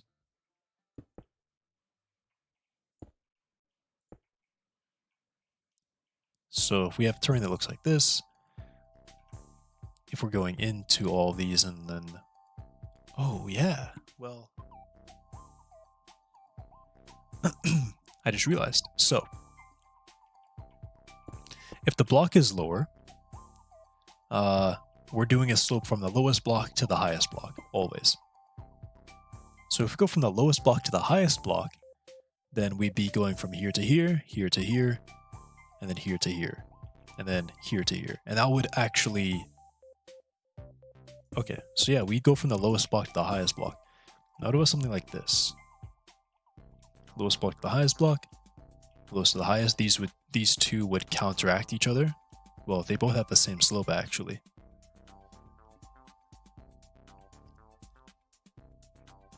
But yeah, on the inflection points, I consider it as being these two together. So these two would sum together as being a positive slope, and then average themselves out, so it would just be the equivalent of having just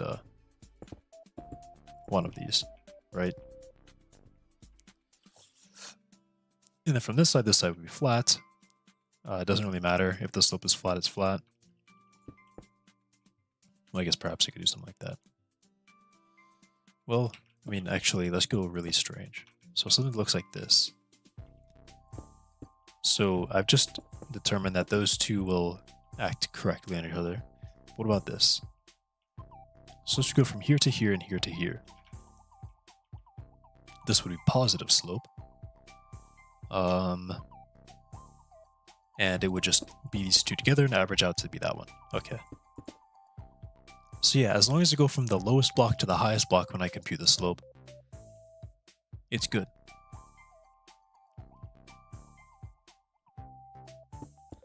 Because then something like this would be correct. So we'd have a positive slope, add the positive slope, it'd be this full thing together, which is essentially just the equivalent of this block and these blocks. Essentially the same thing as that. Right.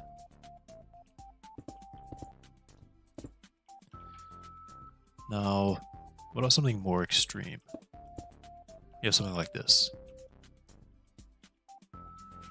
So this one technically touches it. Perhaps I could do some like statistics thing where I say, oh, if this is an outlier, something like that.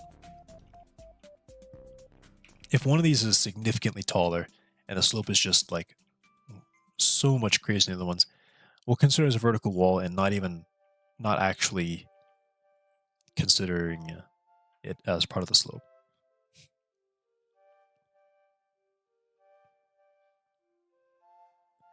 But it would have to be an outlier. So something like this would obviously be an outlier, right? In the middle, that would be an outlier. We won't count that as part of the slope on this block. We would just count this area. Now, if we have two of these, or even three of these, are these still outliers? Well, I think yes, because most of the blocks are still flat comparatively. You know, they still look like this. This is still kind of flat. But what about now? Are these outliers anymore? Well, no, I think not. These are no longer outliers. The slope is pretty extreme on all sides. So I think this will be some like statistics thing where I can't remember how an outlier is determined, but I think it's if it's outside of the 75th percentile or something of slopes. But that means I would have to compute all the slopes individually. So something like this. This block, yeah, we're considering the slope of all these corners, certainly.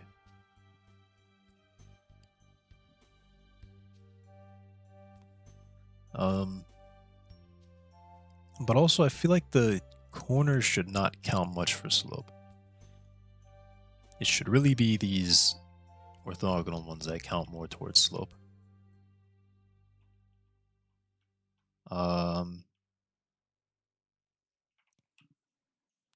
So I could probably tune it so the corners count, or the corner slope counts as 3/5 or 2/3, 1/2. I feel like 1/2 is too small. And then I feel like 2/3 is too much.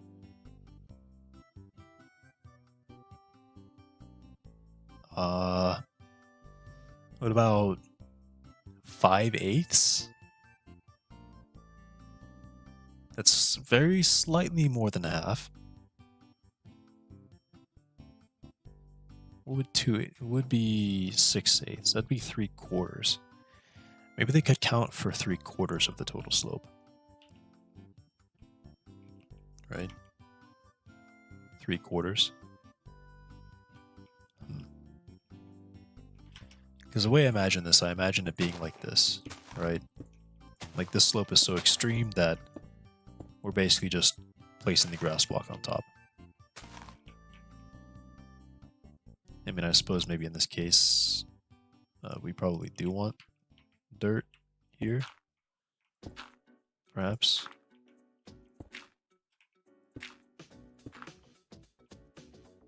Maybe.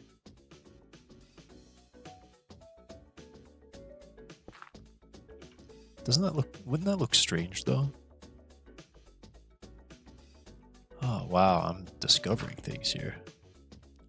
This would look strange, wouldn't it? If this wasn't dirt.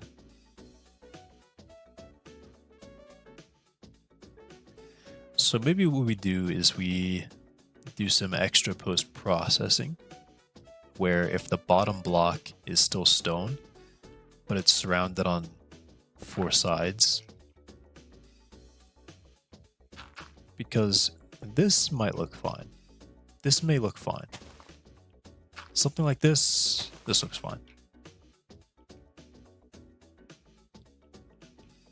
But if if we're going to go the extra block, I mean, I guess it actually is, I mean, I guess it is actually fine if it looks like that. So maybe I won't do that. But I suppose that could be a tuning thing, where if I notice this is happening a lot, I could decrease the slope by slightly to hopefully bring in, fill those in a little bit more.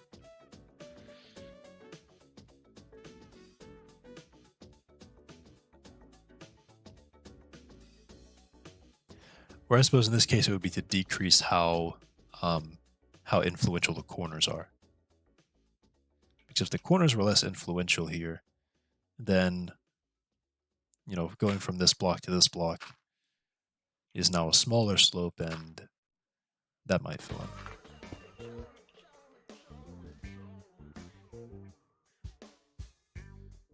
I could also have them count for 1 over the square root of 2, which is probably perhaps the most correct split to have.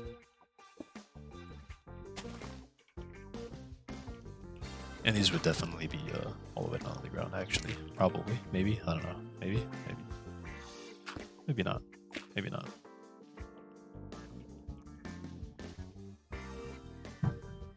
Okay. Well, but something like this would definitely have that that peak kind of thing. Okay.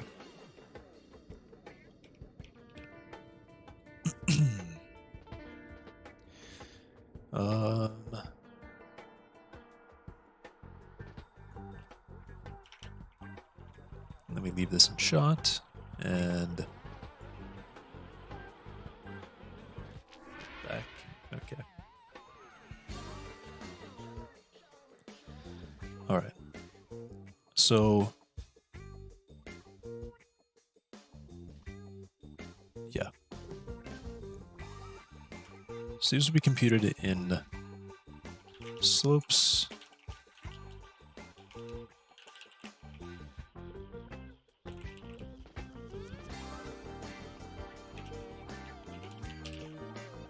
In the upwards direction.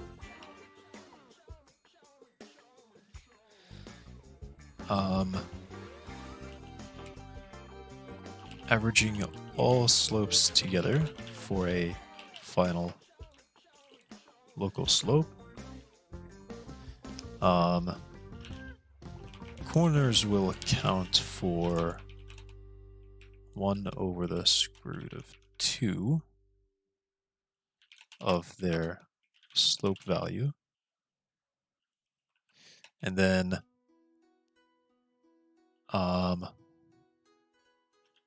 blocks which are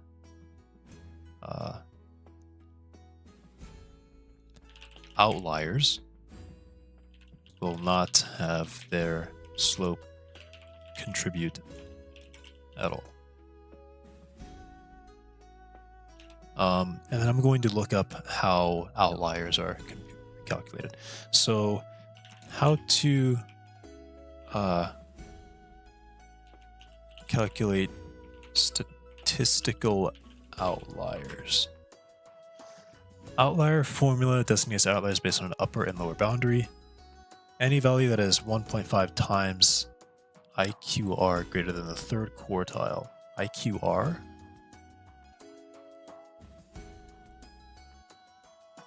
Oh, it's in dark mode. Nice. Anything above Q3 plus 1.5 times IQR. You need to know the quartiles and the interquartile range. Okay. Interquartile range is the distance between the first and third quartile. Subtract the first quartile from the third quartile to find the interquartile range. Okay. Sample data 10. Outliers might be kind of difficult because it's a sample size of 8, which is quite small. And And I want it to be so that if we have just 3 blocks that are quite high, and then there's multiple blocks below, we don't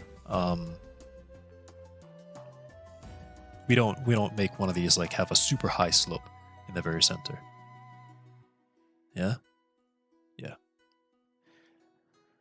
So to find the first quartile, multiply 25 over 100. What?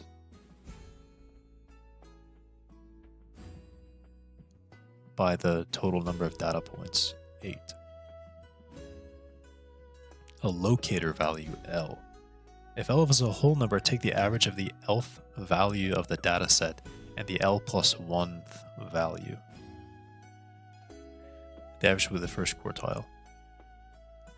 L is not a whole number, round L up to the nearest whole number, find the corresponding value of the data set.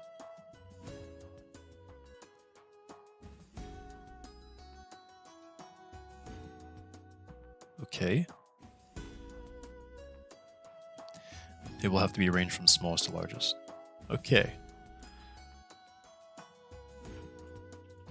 Using statistics. Okay, so we'll just start by computing the slope of every block around it. So that should be pretty simple.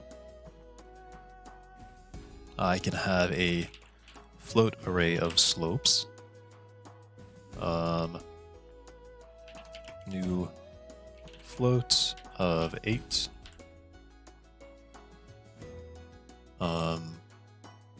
If we go outside the range, we just assume it's a negative infinite slope. Or, well, not a negative, a positive infinite slope. Yeah. Because we're just going from 0 to 1. What's from the lowest block to the highest block? What's the slope of that? Okay.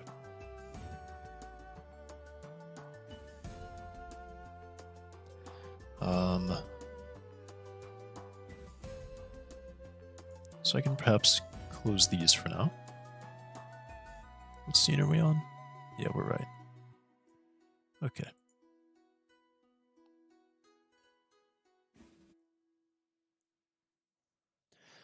So I'll get onto that in a little bit. Just gonna hit this. There we go. Good. Okay. So we need to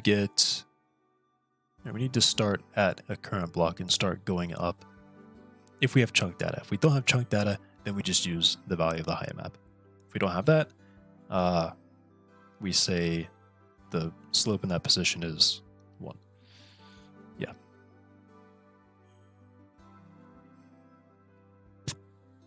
Or, well, we say the slope in that position is whatever, positive, the maximum integer value, basically. Or the maximum float value. Yeah. So I just thought of this. So we have 8 values. So let's say we have 8 values. And we have something like negative infinity,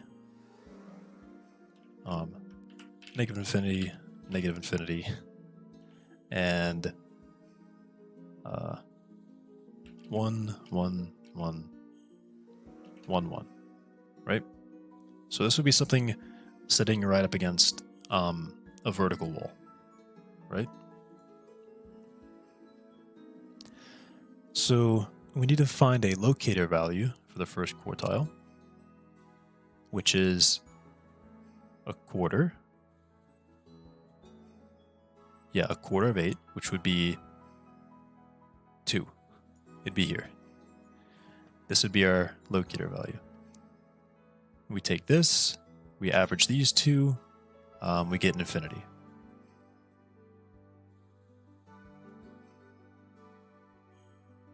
As the first quartile position, which means all of these will be included. So I don't want that. I don't want that. So how do we...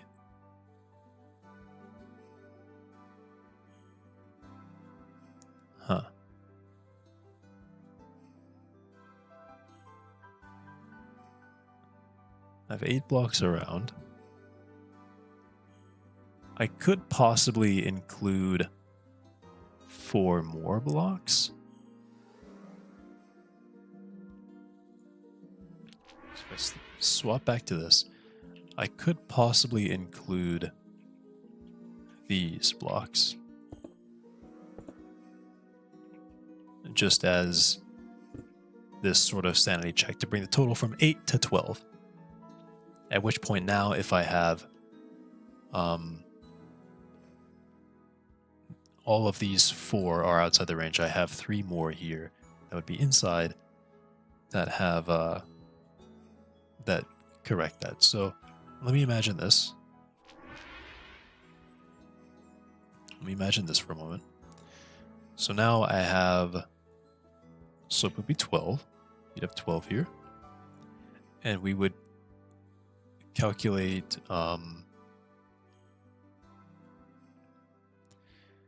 so we calculate let me look at this again. Calculate the worst case scenario would be these two. So 1, 2, 3, 4, 5, 6. 6 would be out of range. And that's 12, which means half of them are out of range. I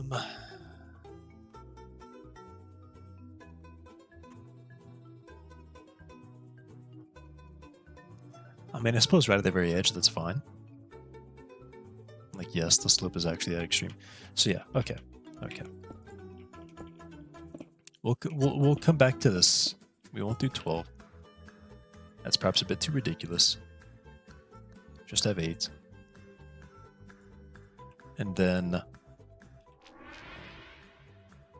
I'll be flipping back and forth quite a lot. So now we're looking at something like this. Right? So I think technically if we're coming all the way out here, you know, that's not, we don't consider that part of the slope. It is an outlier. Although, right on the edge of a sheer cliff face,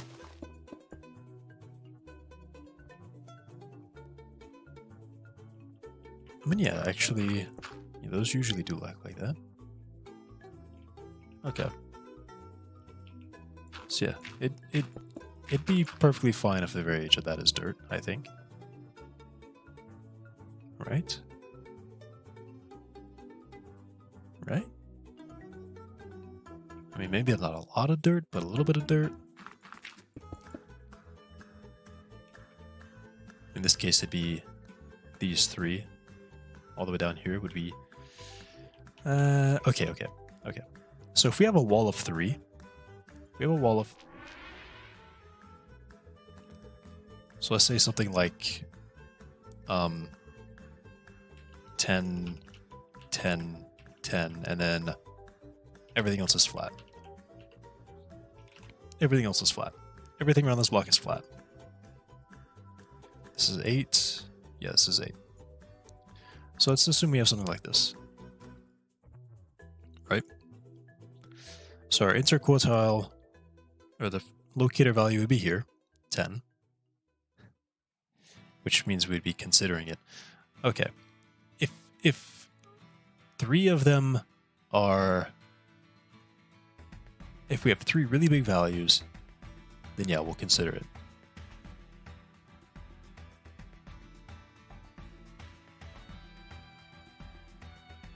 Although, yeah, here's what I'm realizing. So if I have something like this,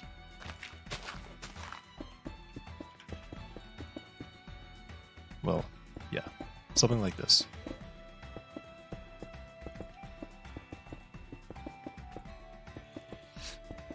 I mean, this is kind of ridiculous, but what would be at the bottom of this? Would it be a thick layer of dirt, or would it be a very thin layer of dirt? I mean, I suppose realistically it'd be a thin layer of dirt, right? It would be a thin layer of dirt. But then all of these would actually realistic. No, it'd be thick, right? Because what we place here is the full thing. Every one of these is going to be full.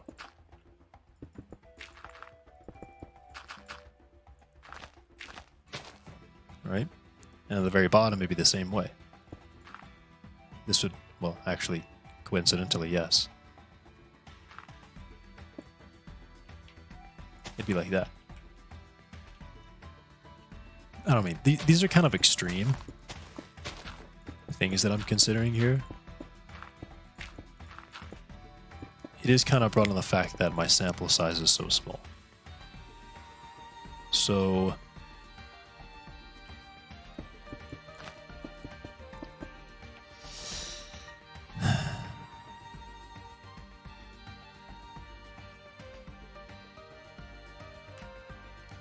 but at the very least, this would count them out of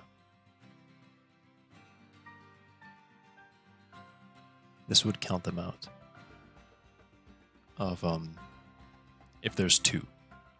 So if we have like a flat surface here, and then I just have something shooting up like that, this would this block would ignore the slope to these blocks entirely. It would ignore the slope to these blocks entirely. So would all these. These would also ignore them entirely. Because 2 would end up going in here. We'd have something like this, zeros. We would average these two, so we'd end up getting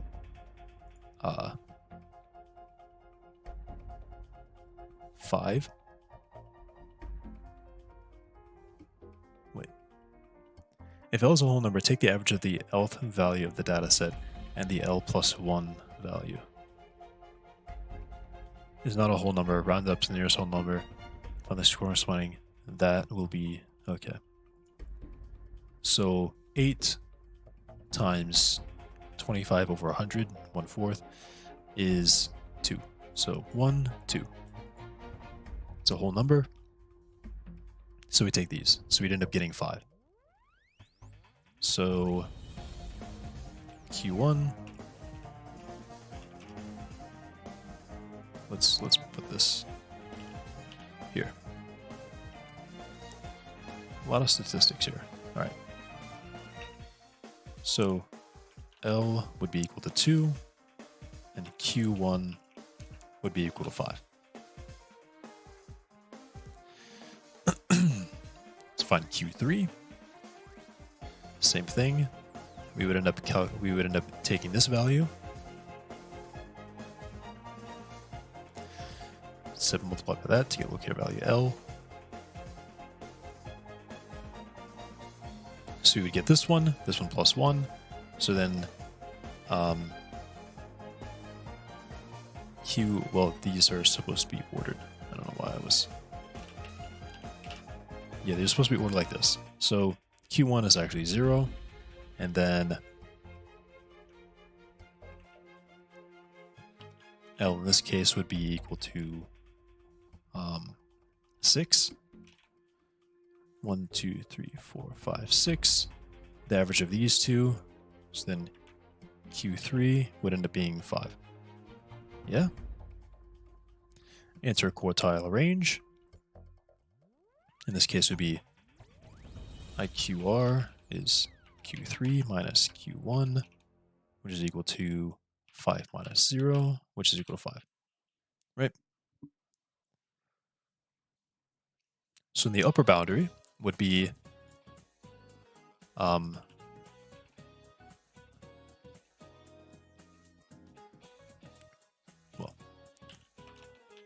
upper boundary would be Q3 plus 1.5 times IQR. Just make this probably simpler. Plus Q3 should be equal to 1.5 times 5 plus Q3, 5. So this would be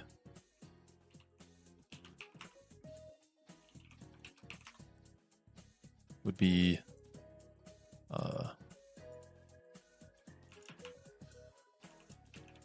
12.5 for the upper boundary. Now the lower boundary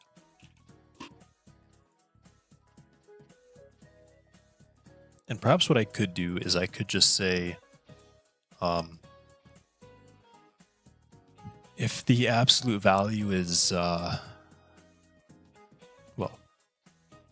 I mean actually lower boundary wouldn't exclude anything because our value will only range from 0 and up.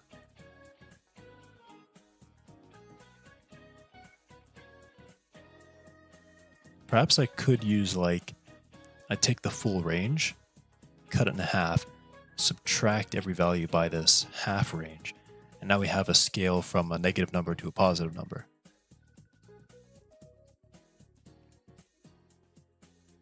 And we could say, if any value is an outlier on either side, or would technically be an outlier on either side, then I say that's out of range, right? 1.5 times IQR, well, Q1 minus 1.5 times IQR. Q1 is 0 minus 5 times 5, which would be equal to negative 7.5, I think.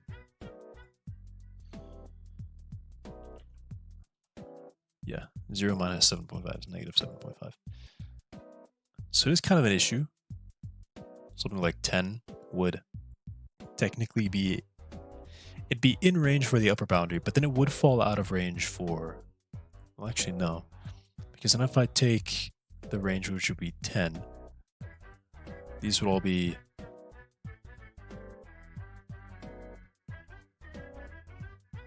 negative 5s. Okay, let's not do it there. Let's do it here. Let's imagine this. Negative 5, negative 5, negative 5, and then 5, 5.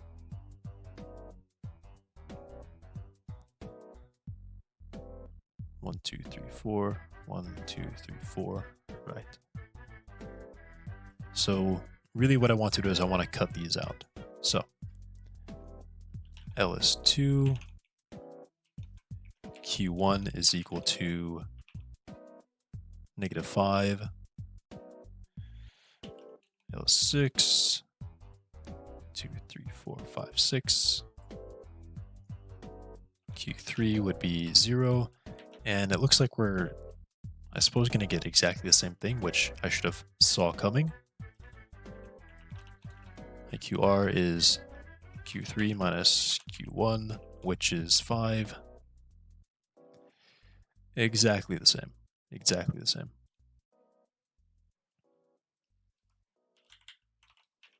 Upper would be Q3 plus, should be 0 plus 7.5, which would just be 7.5. And lower, Q1 minus 1.5 times Q1 negative 5 minus 7.5, which would be negative 12.5. Same exact values, just inverted now. So I guess I should have saw that one coming. What about like small samples? Is there an outlier for small samples? Should I just take more samples? I mean, I suppose if you do get, if your sample size is too small, you only have outliers. So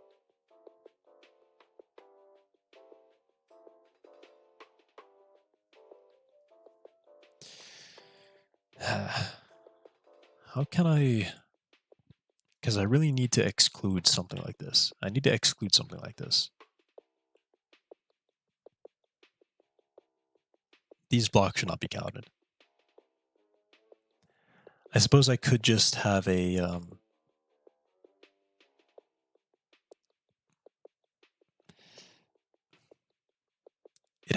I think this is something that actually does need to be tuned. I think it does need to be tuned. So I can't just simply say I don't have a big enough sample size to just use statistics here. So I kind of have to do my own thing.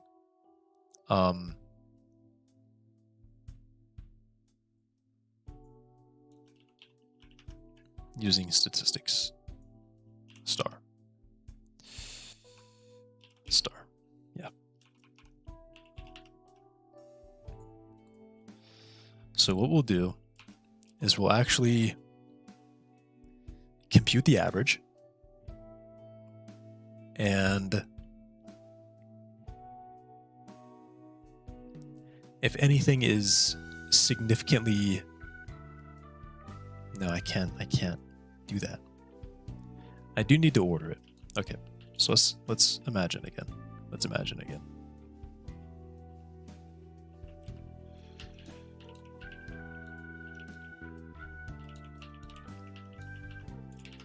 So is there some mathematical way that I can look at this and say, okay, those 10s, get rid of them.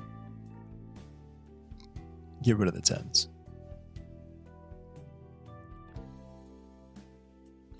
I could order it and compute the average as I go along. And if suddenly we hit at something that is significantly out of the average, I say, okay, we might not be including this. But then we continue calculating, and if the average comes back down and then these fit, then that doesn't seem right. So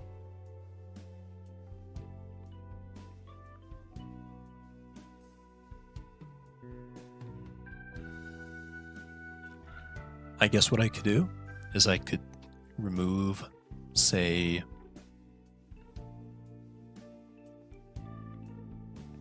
the last 3, or perhaps even the last 4, and say, well, I mean, if something is like a shear thing like that, then perhaps the ground right next to it wouldn't be good, but if it's just like a single block, then yeah. Or just 2. So I think what I'll do is I'll compute the average for the first 6, then compute the average for the last 2. And if the average of the last 2 is substantially higher than the average of the first 6, then I say, okay, we're gonna cut out the last. We're gonna cut out the last 2. We won't use them. Or I suppose even the same for the last one.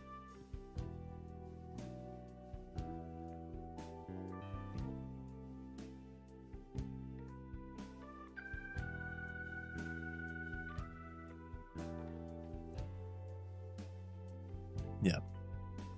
I could compute the average for the first 6 and then the last 2. But what if there is something that's like this? 10, like this. Now what? So the first thing that I had,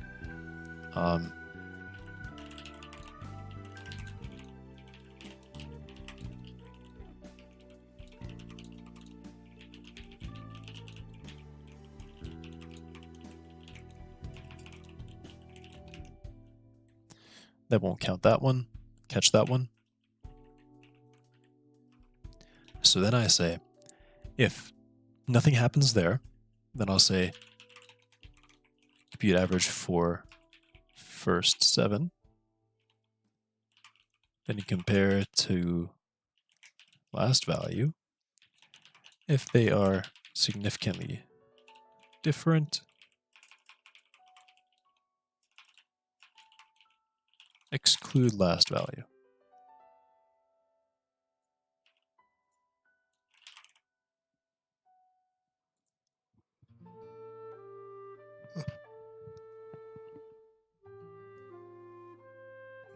And maybe even something like this would still be, it would still kick these out. And this would then result in this being the new average, and this would be flatter than this, right? Or, well, I mean, I could check. 10 divided by 1, 2, 3, 4, 5, 6. 10 divided by 6 is that. And then I could say 30 divided by 1, 2, or 8. Yeah, 30 divided by 8. Yeah. This is a lot flatter than this. Definitely. Okay.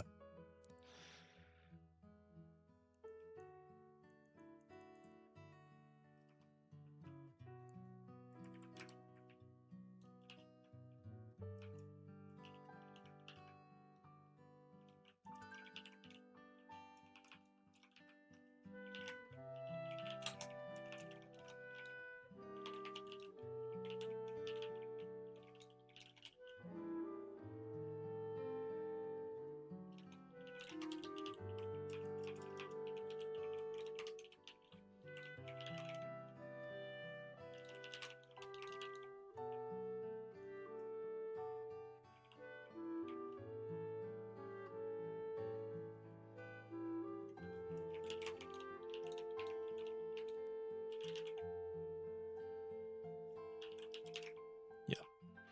Caused by 1 or 2 neighbors. Yeah. And then significantly different, we'll say, I mean, what looks like significantly different here?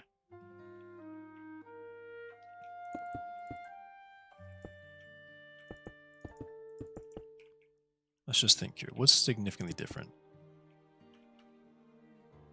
This looks significantly different to me. So what is this? 1, 2, 3, 4, 5. So I would think in this case, at this point, I would not be considering these 2 blocks as part of the slope here when they're more than 5 off.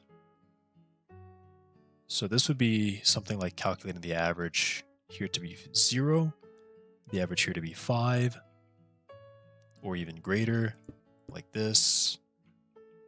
We wouldn't include these.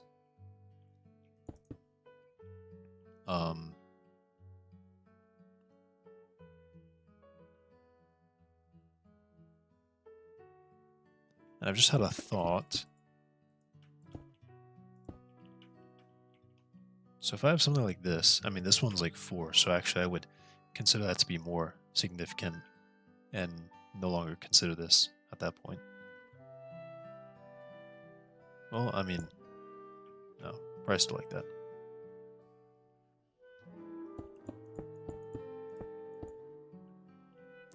I could also just include the slope anyway, and then surfaces right along here would just be a single block. And you know, maybe that's actually fine. Maybe that's what I would want. Maybe that is what I would want. Actually, I just had a sudden realization. That's actually exactly what I would want. What am I thinking? What am I thinking?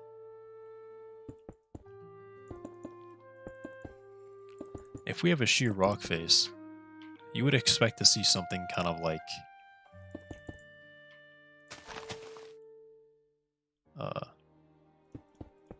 and these would actually be full. You would expect to see this. You'd be like, oh, let's start digging in. Oh, well, look at that. You know? We're right on the edge of this extreme thing. You know, there's obviously the dirt's not going to be very deep here. You know, this is like the ground's being pulled up, right? The dirt's being pulled out. So, yeah, I actually don't want to exclude outliers. And I didn't even flip over to demonstrate all that. You saw it anyway. Okay, well, yeah. So we're not going to exclude outliers.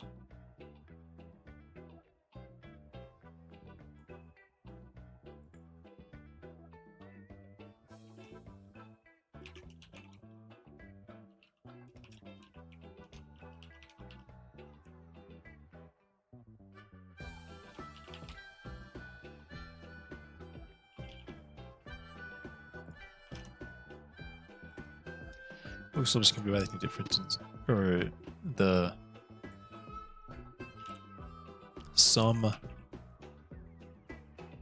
the difference in height of the four orthogonals and the four corner neighbors.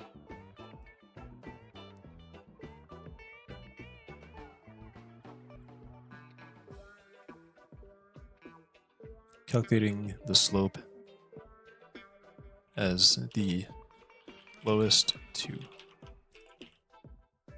highest block.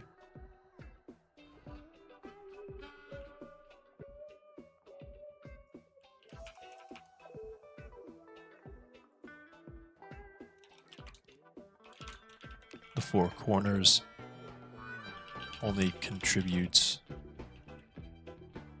1/2 of their slope value, which just felt like the right ratio since they're corners. Just felt like the right ratio. Okay. So yeah, we won't actually do any of that. No outliers. If there's an extreme slope, then yes, the block next to it should be, something like that.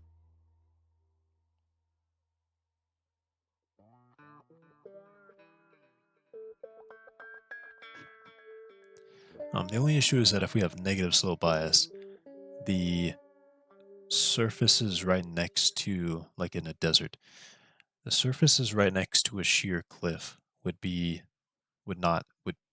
not have sand. But then it would have to be a very extreme slope for it to cut that much sand out, actually. So it's probably fine. Because I think what I have here is I have 4 sand. Indeed? Yeah, I have 4 sand. So it'd have to be a pretty intense slope to cut all 4 out. Yeah, but I suppose we'll find out. Okay. And because I'm not actually doing this anymore, I can just have a total slope. I don't need to calculate them individually.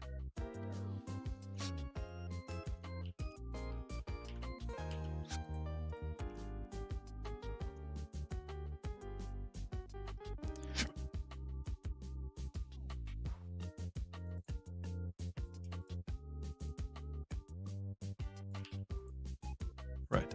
Okay.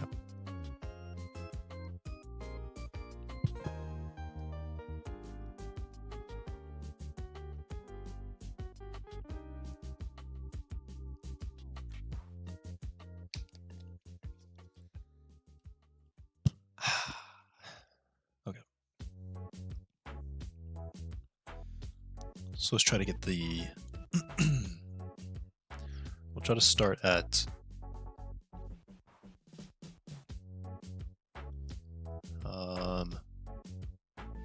let's do an int array of neighbors.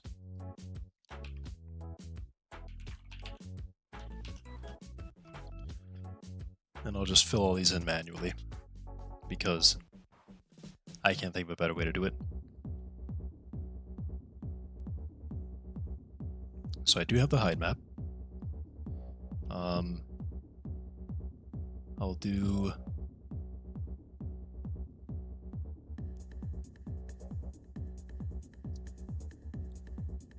this will actually be another function because it'll be kind of, I'll be doing it multiple times in a row, so this should be private.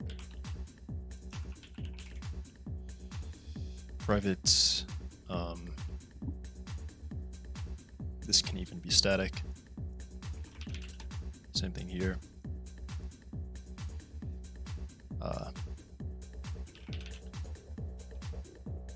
Float or int.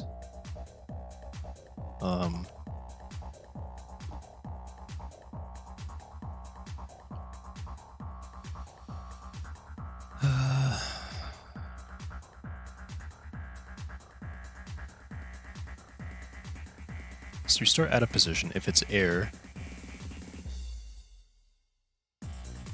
we actually start at the block above. If the block is air, we go down.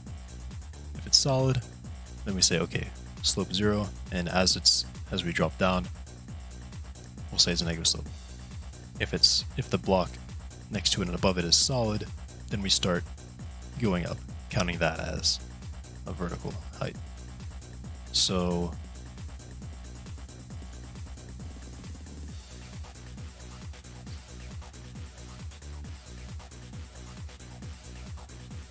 I suppose I could actually just put this into a for loop, couldn't I? No, I don't want to do that. Okay. Compute neighbor block height. Same thing. I'm actually going to need all of that again.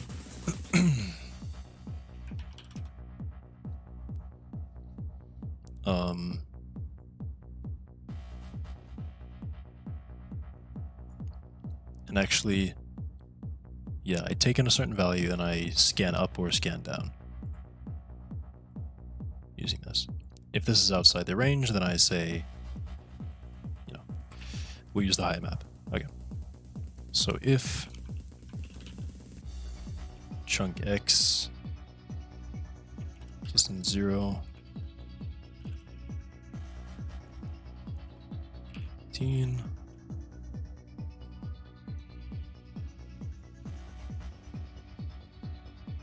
what is it? Chunk size minus 1, yeah.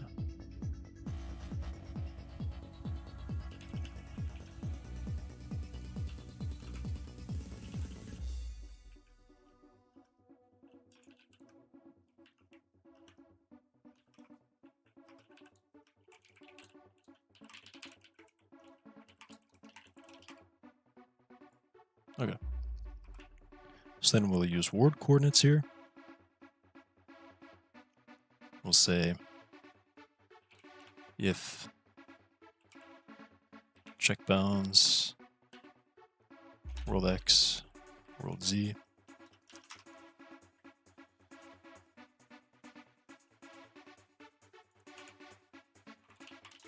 return height map.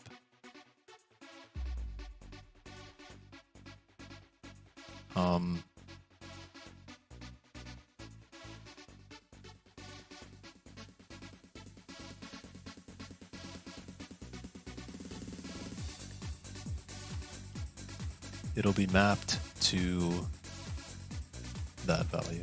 So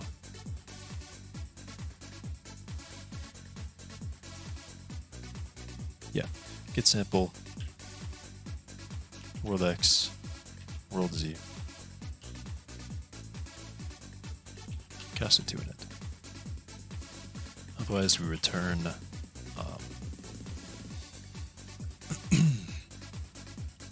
return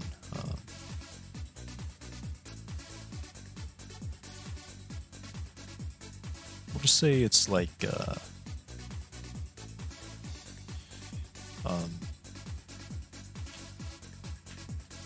chunk data dot min height. Return that.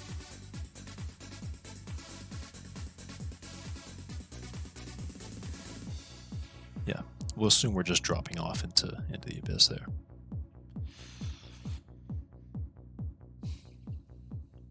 Okay. Otherwise, we're in range. Chunk X and chunk Z, we can check it here. Start at the position Y plus 1.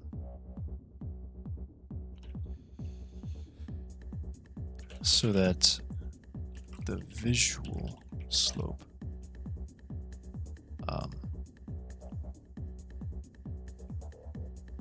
is used rather than potentially dropping underground when the hole is actually covered by material above the central block. Yeah.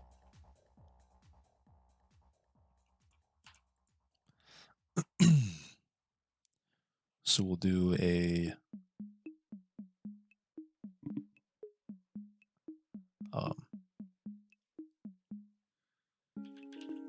Boolean up equals true.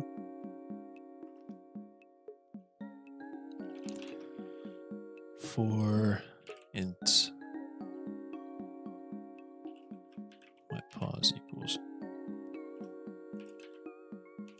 rolled y plus 1. My pos is both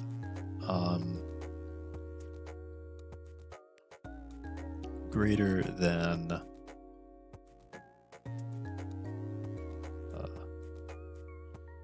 yeah, let's start out here.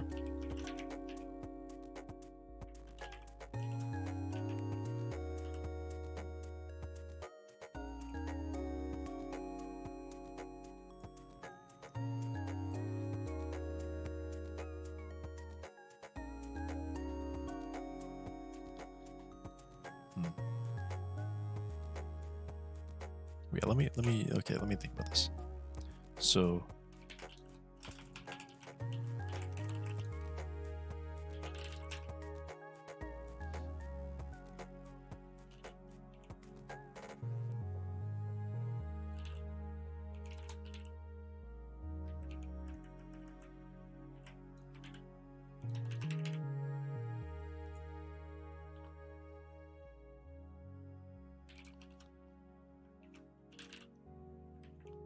if it's not error, we'll be counting up, right?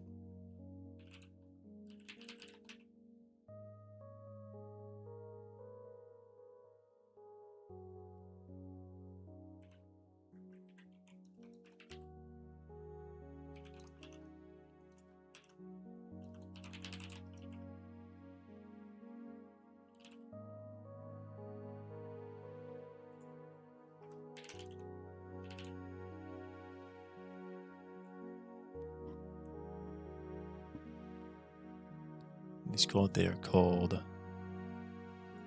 yeah. Get this. We'll need the max for that one. It is error, in which case we'll start counting down.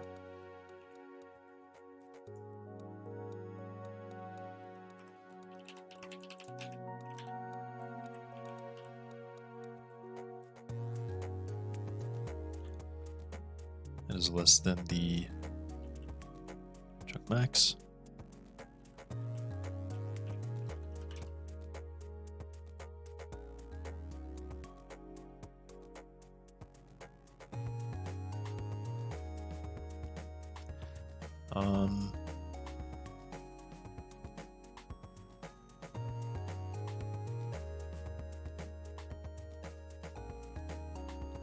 I actually kind of don't want to do the first iteration here. Basically, I can just skip it.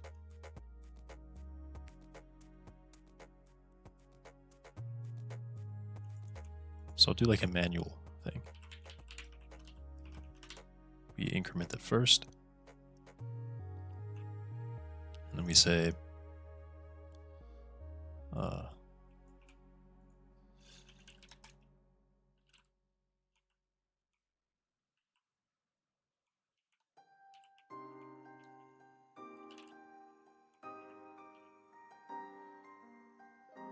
actually, yeah.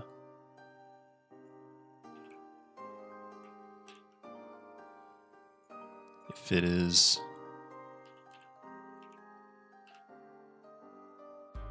well, yeah, if it's not error. If it's still not error.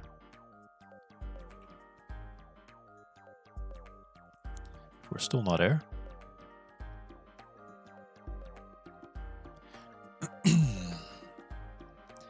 Keep going up.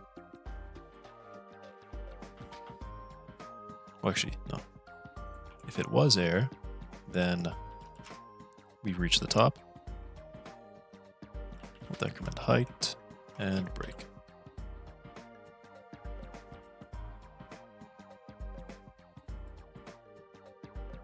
Otherwise, we continue iterating. Yeah? Yeah. Somewhat the same deal here.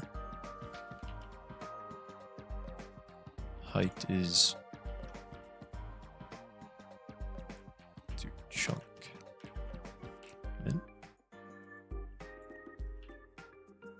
decrement height. If this block is not air, then we're starting here. Our height is this value. It's air. So we want to go down until we are not air, right? We just actually want to break immediately. Yeah.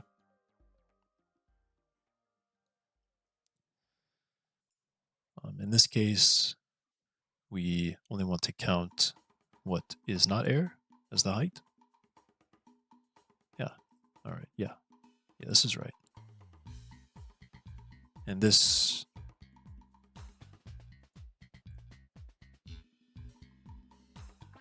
is quite a lot. So then I say, yeah, return height.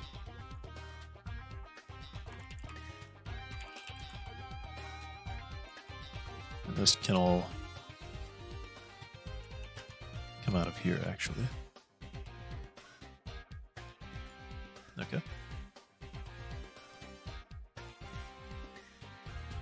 Alright, this is looking right now. This is looking right to me. Everything is used, indeed.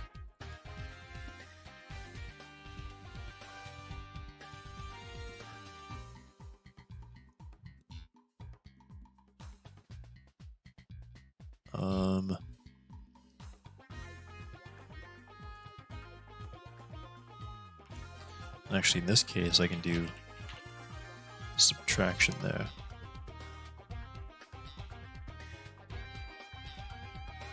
This one is a bit simpler.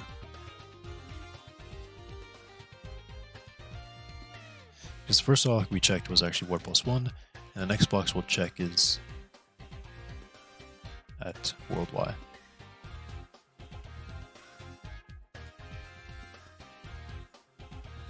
Yep. Cool. Okay.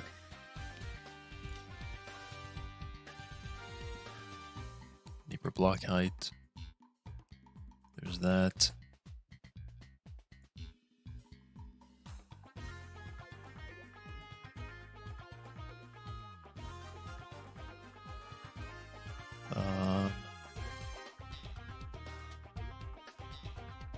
Do I need to include that? Neighbors? Maybe I don't actually have to calculate that either. And I can just do a straight sum in this case.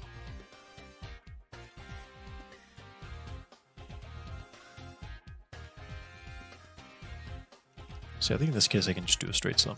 So, neighbor block height, chunk data, basically all of this. -1,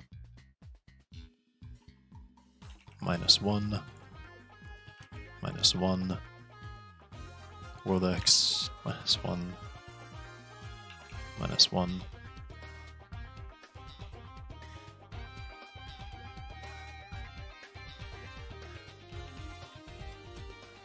Plus this one, -1, and move forward on the Z.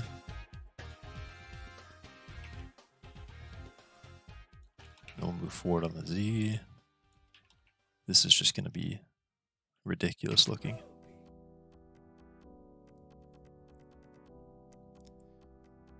And then we come back here.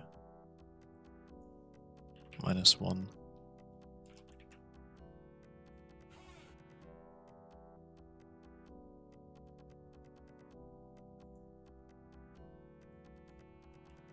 -1.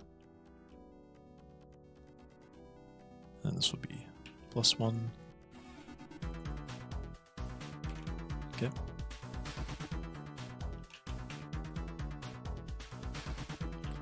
+1 and a -1. +1 and -1. +1 on the Z. +1 on the Z. And +1s.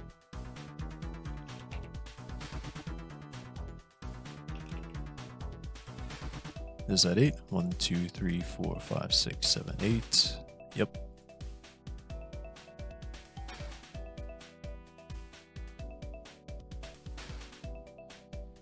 Okay.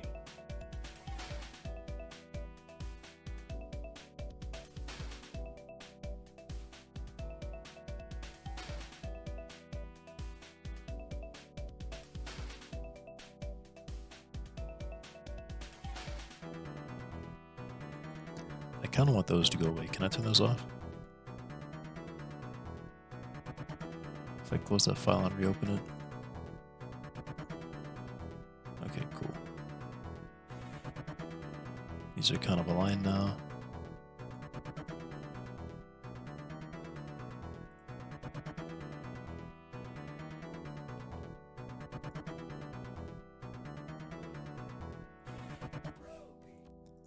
Okay, is this all correct?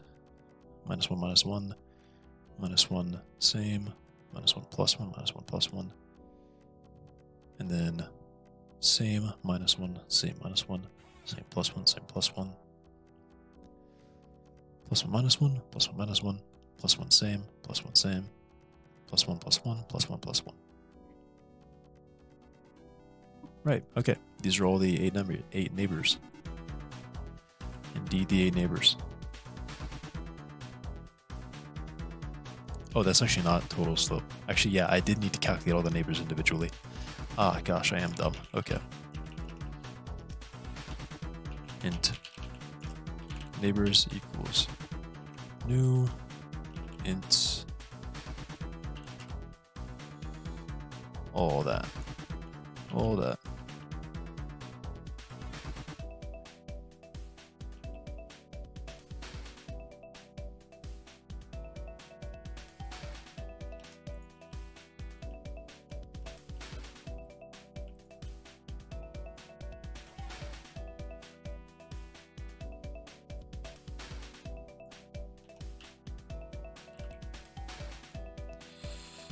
We can turn that back on. Alright.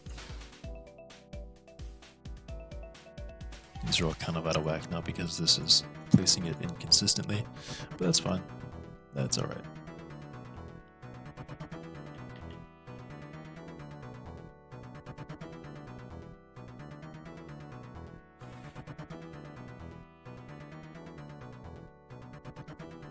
And I assume that, yeah, we're using the height of our current worldwide.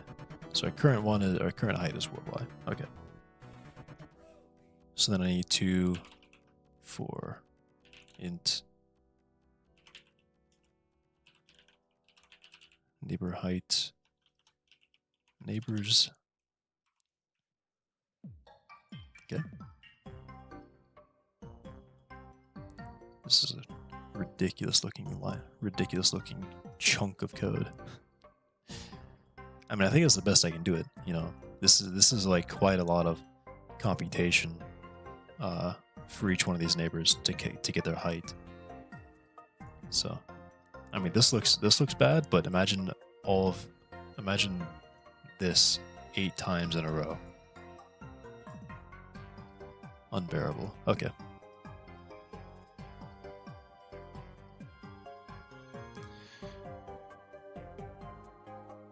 Okay.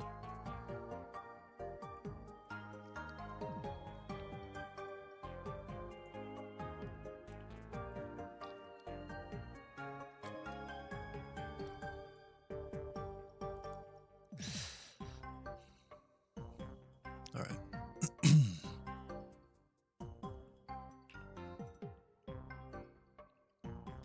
And then we just need to go from the smallest to the greatest. So,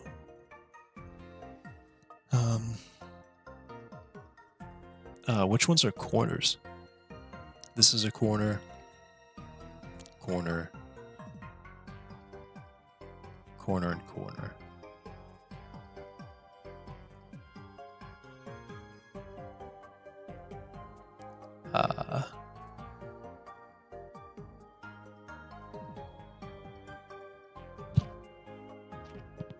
Whoa. All right. 1, 2, or 0, 2, 5, and 7. 0, 2, 5, and 7.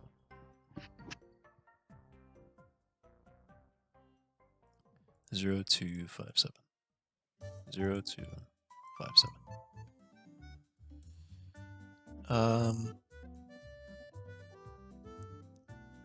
I could just reorder this so that the corners are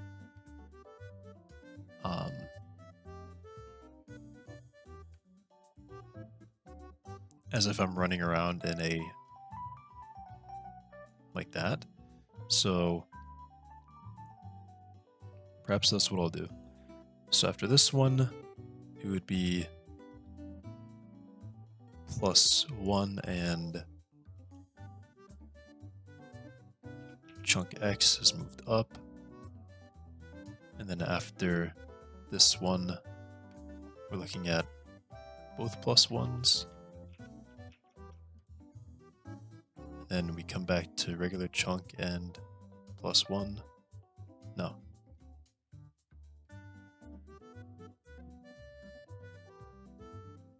Oh no, this would be so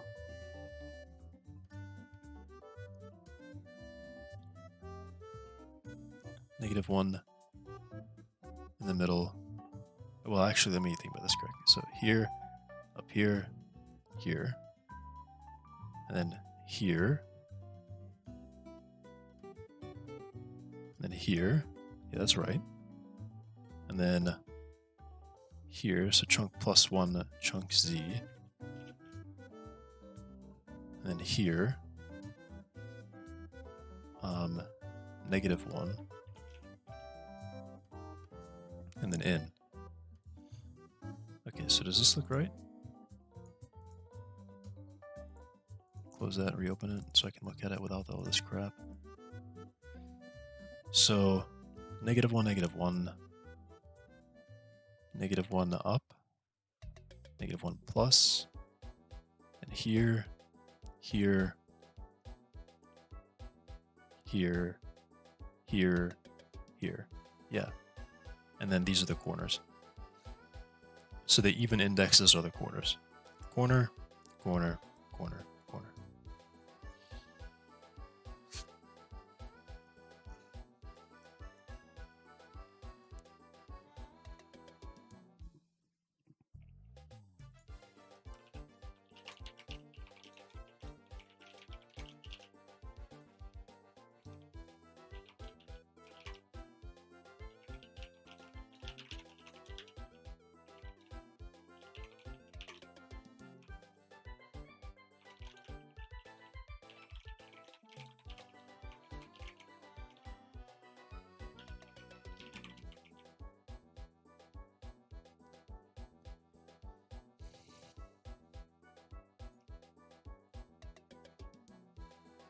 Corners are on even indexes and the edges are odd indexes.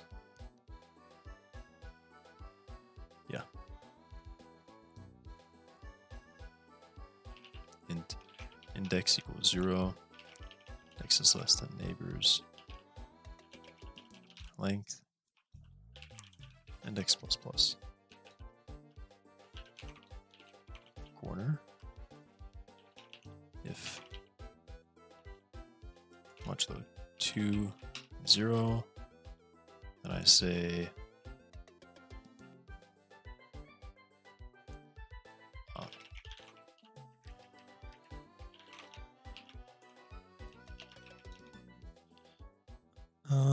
And let me do a inverse square root here.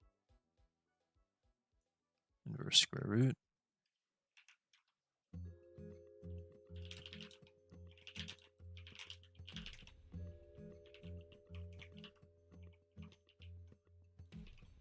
Equals f over math dot square root of 2.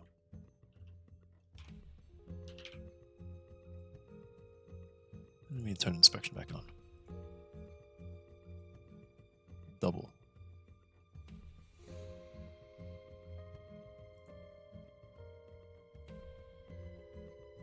Here requires a double. And then cast expression. There we go. That will be used here. Times equals the inverse square root. M Patrick 5. Thanks for following. Okay. So now, you slope. Oh.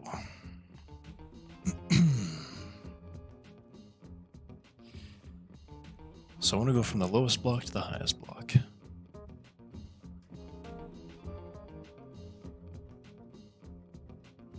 And we just assume we're taking a single step. Well, actually, on the corner case, it'll be a step in both directions.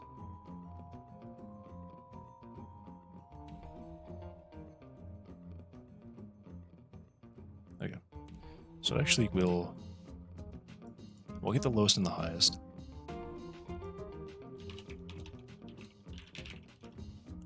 Order the points.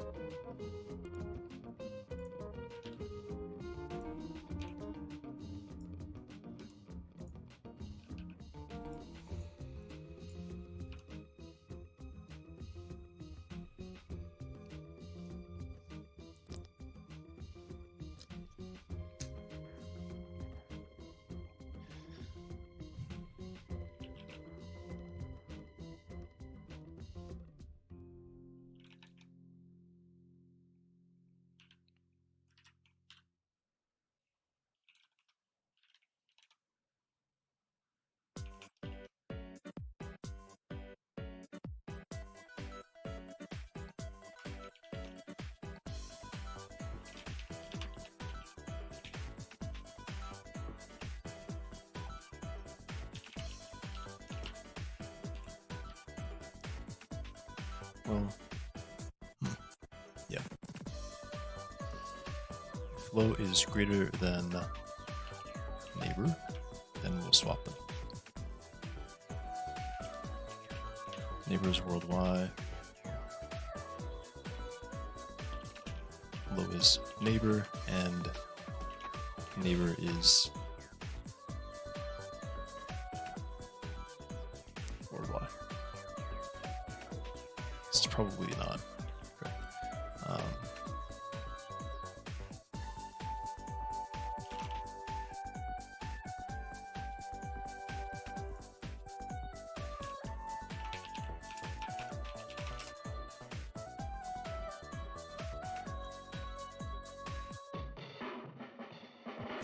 Number starts as worldwide, so it's already a temporary variable, so we can just use that.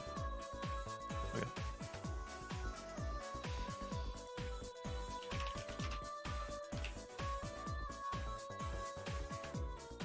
So it's pretty simple. We just know that's a step in the x direction 1, and then in the y direction, the height. So very simply be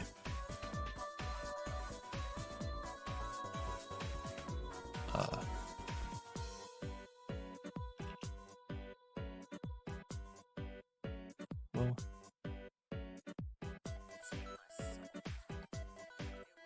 yeah.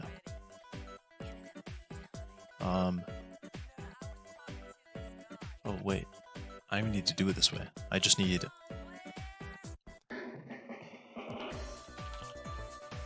calculate rise. So we'll just say float rise if y is greater than neighbors.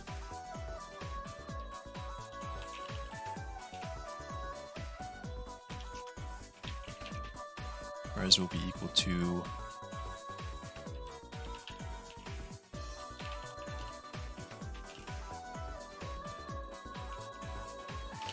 otherwise, yeah.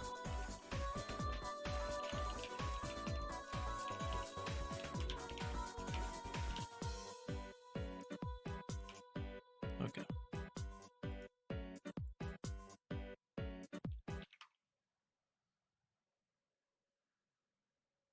Oh, well, the slope is just the same value. Huh.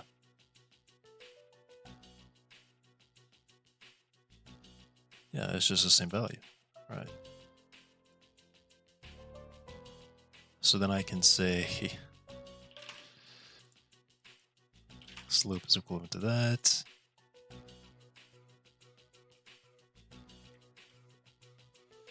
Corner at x multiply by yeah, because then this would be equal to dividing by the square root of 2 instead of 1. Yeah. Multiply by inverse distance.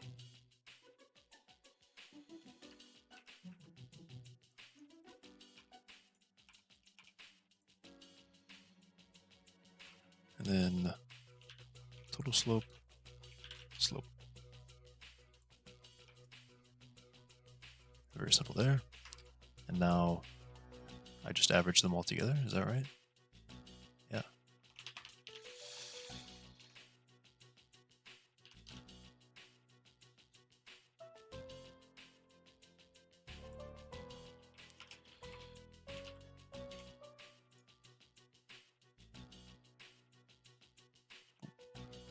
All right.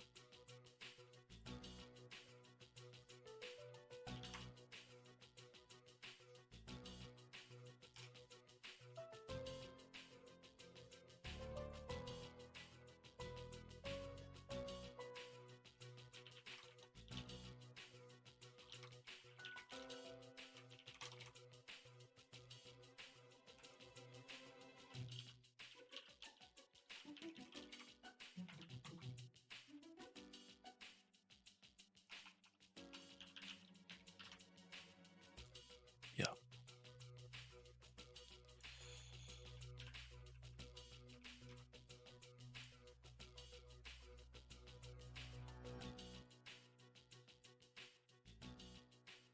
All right, huge.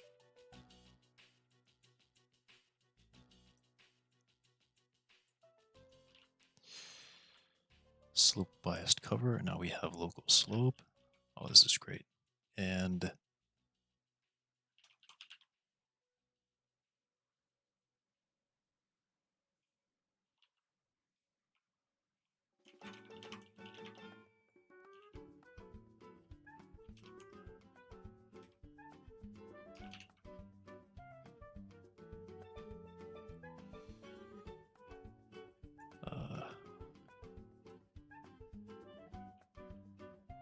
wait, why did it need the location?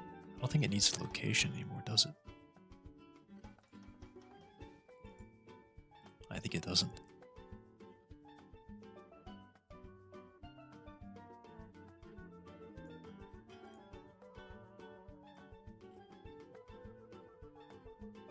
Oh, it does indeed need that, actually.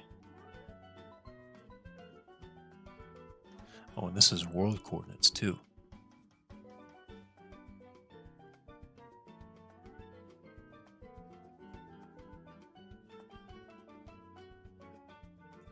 Right. That is why I needed it. Okay.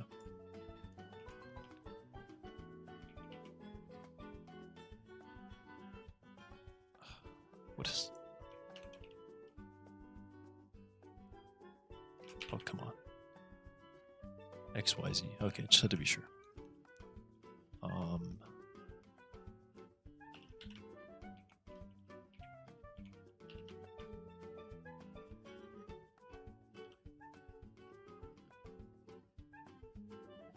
Required that. Yeah.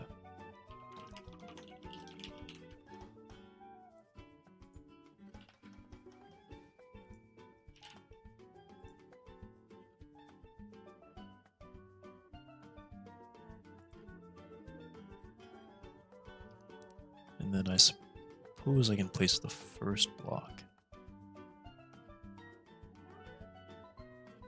I've been doing this other thing for so long I forgot what I was doing here. Do I place the first block? Yeah, I think I do.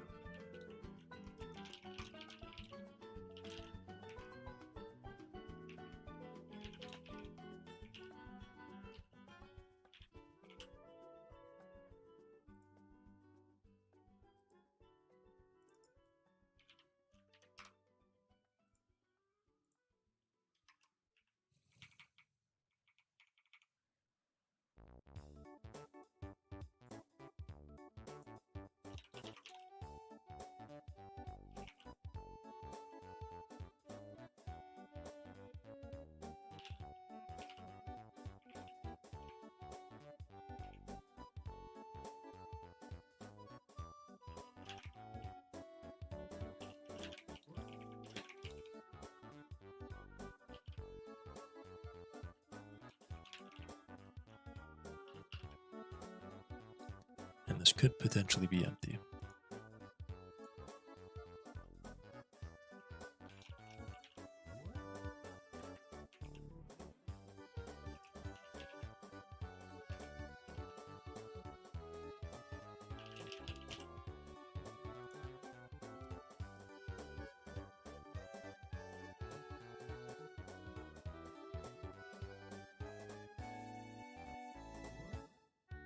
It could.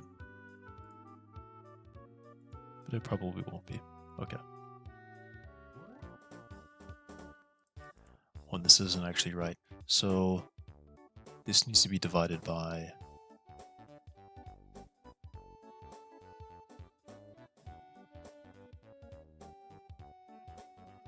this needs to be put on like a logarithmic scale or an exponential scale.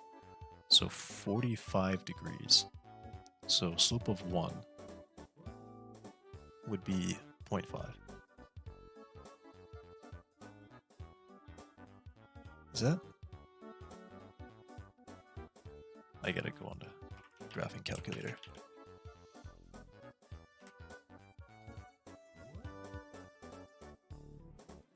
I think it's like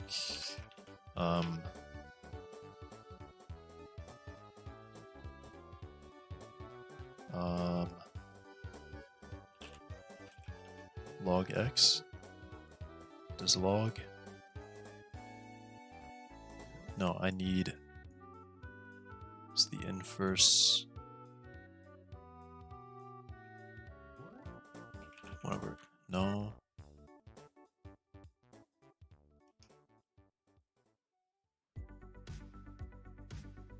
The square root of x also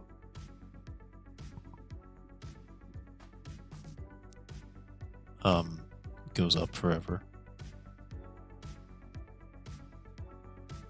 What value maps 1 to 0.5?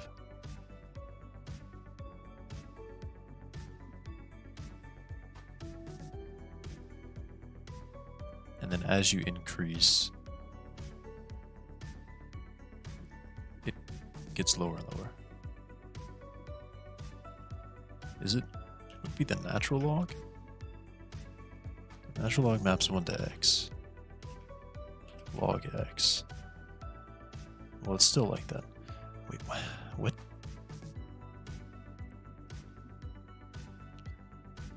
What mathematical function am I thinking of? I know this is a real function. It has like a horizontal...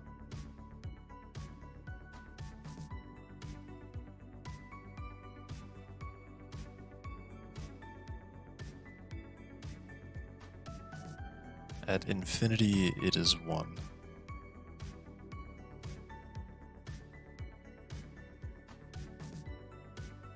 It approaches 1.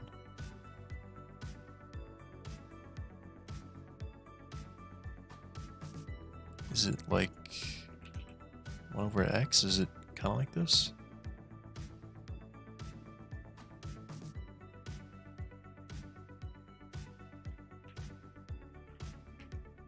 Over 2x. 1 is 0.5.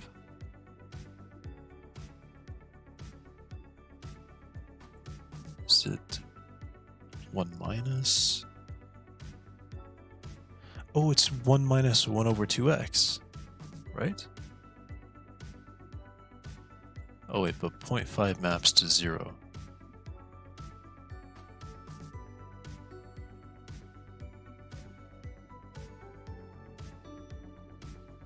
This function is getting too complicated. It shouldn't be that complicated. So 0 is 0. 0.5 is, or 1 is 0.5.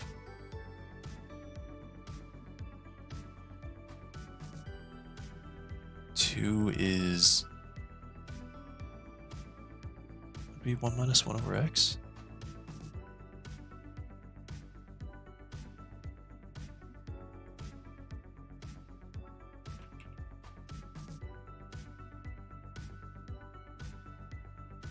Oh, is that it? 1 minus 1 over x plus 1. Maps to 1. 2 would be point. yeah, I guess 2/3. 4 is 0.8. I mean, actually, it approaches 1 really quickly. Is that what I want? It to approach 1 that quickly?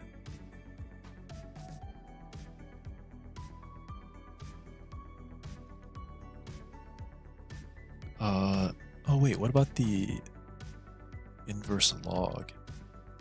Inverse log base 2. Actually, maybe that's what I'm thinking of.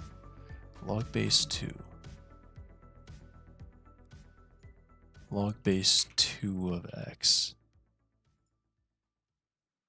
That does something funky.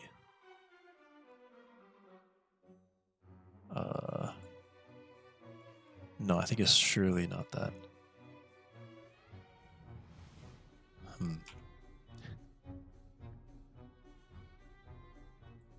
I wonder if I can put this on screen.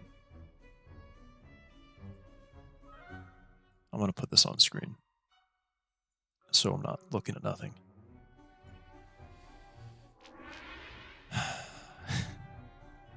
Okay. So, the best one that I had so far was 1 minus 1 over x plus 1. So it has the quality that it has 2 things that I wanted. 0 maps to 0, 1 maps to 0.5, and then 2, this is where it starts to go off the rails a little bit. Well, I mean, it still kind of seems right. 2 is 2/3. 4 is 4/5, right? 5 is... what is that value? Something in 16th? Or 6th? 5/6? Like that? I could do 2... well, actually... oh, hang on. X over 2... maybe I can take... whoops. 1 minus... wait, what am I thinking of here? 1 is 0.3. 2 is a half.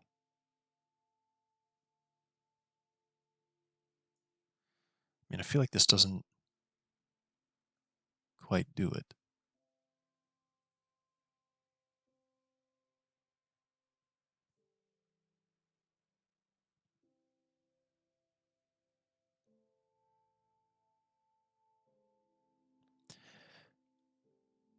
Actually, no, I think it...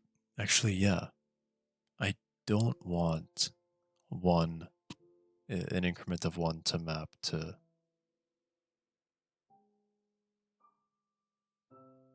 well, I've just realized what I'm thinking of here is converting this to an angle. So that's what I've been missing. I need to convert this to an angle. I'll just keep this around just because it's kind of nice value. This one kind of gets close to what I'm thinking of, but not exactly. So, whoops, keep hitting my mic. So what I'm thinking of is an angle. So 1 would be 45 degrees. So 1 over 1 up. 2 would be 1 over 2 up.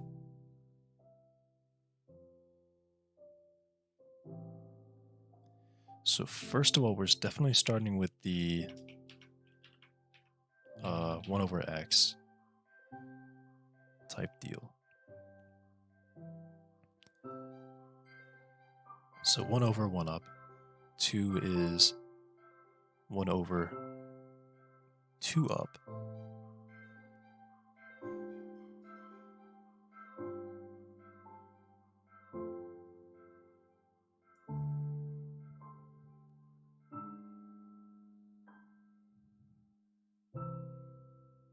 Maybe it's not the inverse here, actually. Huh. It's getting late, and my brain is clearly not working very well. So this is going to take me a little while to figure it out. I have to work my way through this.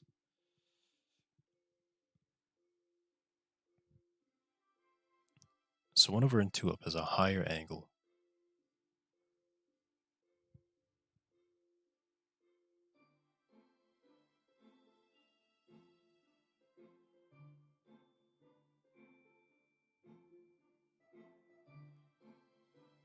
Actually, I think this is 1 over 1, or 1 minus 1 over x plus 1. I think that is the correct one.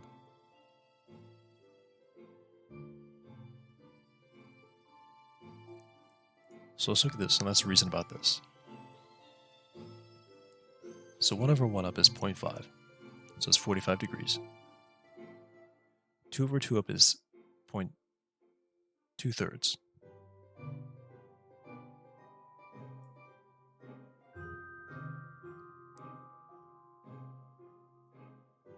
One over 2 up is, how can I, gosh, what am I doing here?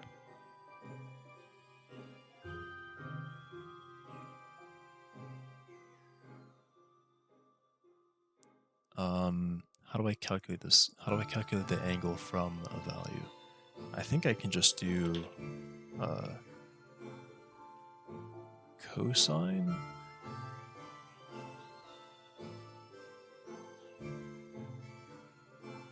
No, tan 2/3. So it's x over y, or 1 over 2, tan, and then I need to multiply this by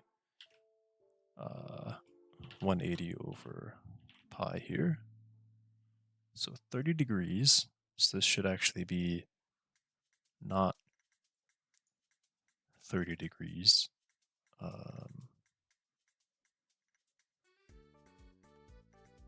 I think give tan inverse. Give inverse. What is it? No, I'm not thinking of cotan. I'm thinking of what did they call it? Every place calls it something different. Oh, it is just inverse. Okay. Inverse tan. Well, that's not right. What 2? That's also not right. Should be getting 45. How do I get 45?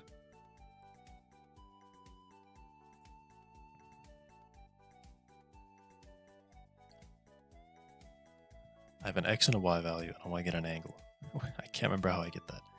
Is it really just cosine? No. Sine? No. Oh, sine 2. No.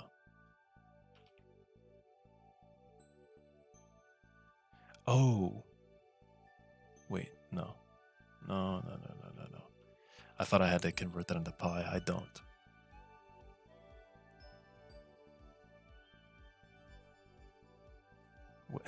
What is it like?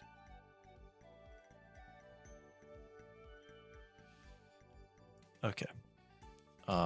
Angle from x, y point. Angle is the inverse tan x, y. X, y coordinates to an angle.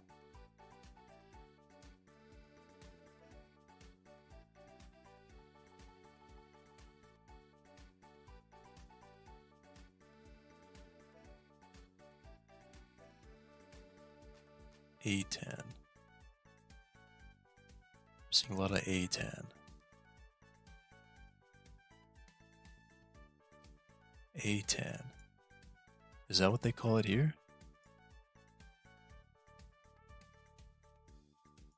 Is it A? I mean, I thought it was tangent. Apparently not. They don't have that. So it is inverse.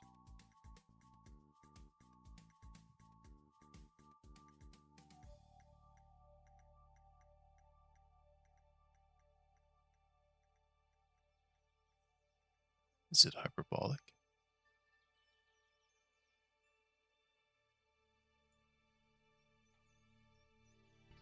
Tan H?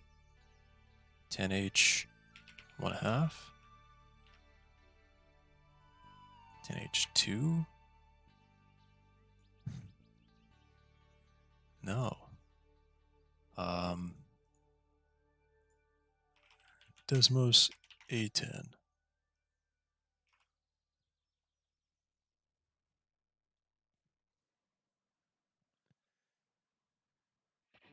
Continue built into the arctan function when you pass to arctan.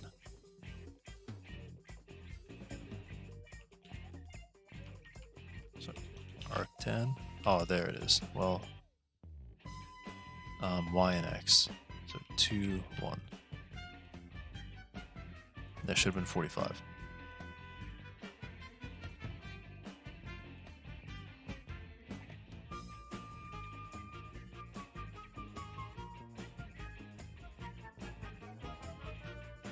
Right? This should have been 45.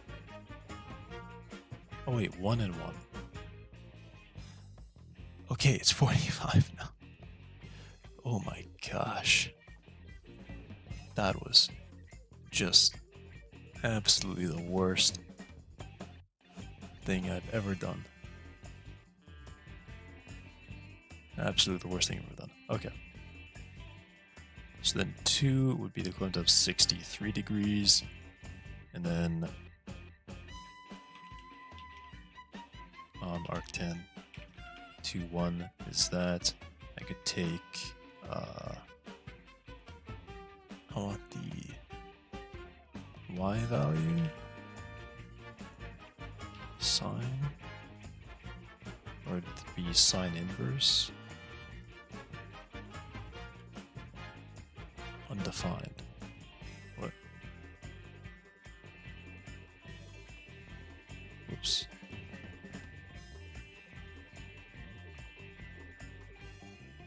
So this is what I'm...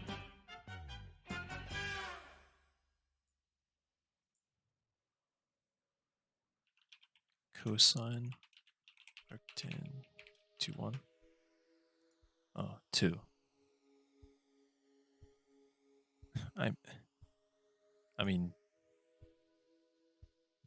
yeah, 2. But I want to get this 0.6 out of that. Do I get... No, that would just be 1/2.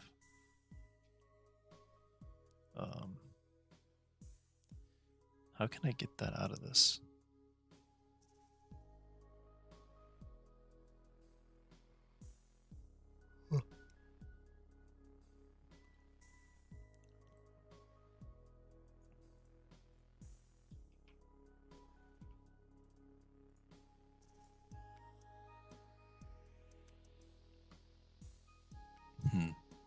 I really don't understand.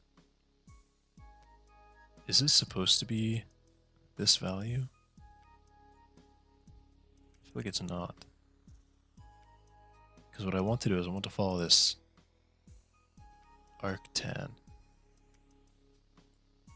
I mean, yeah, ultimately that is what I want to do. And this whole thing, well, I mean, I could also just do divided by pi, and then times 180.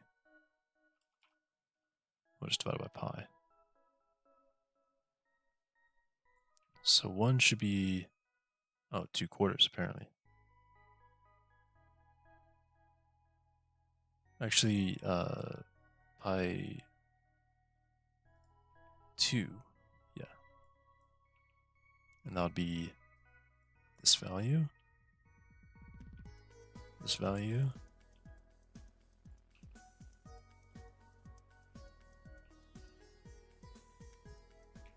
And I should never go over 1. Yeah. So this is what I actually want. I want 2 arctan. Yeah, okay, this is what I want. Arctan of x1 over pi.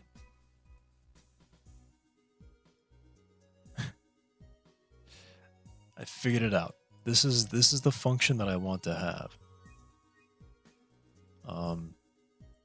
It just has very interesting. How do I lock the grid?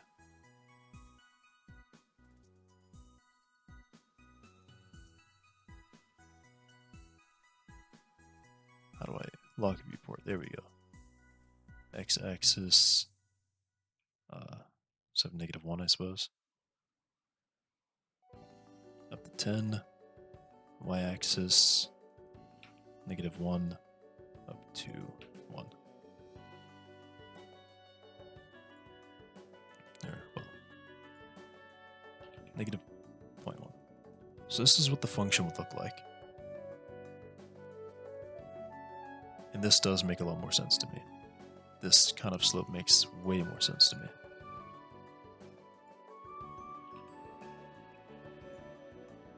Way more sense. It approaches 1, but it's never going to reach 1. I can shorten this. Very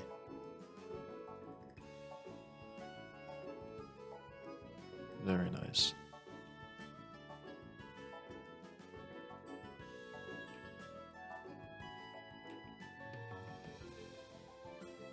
It's 12. Alright. This would be our function. 1 over the arctangent of that. But how expensive is arctangent? Is that really expensive? Because that could be a really expensive function.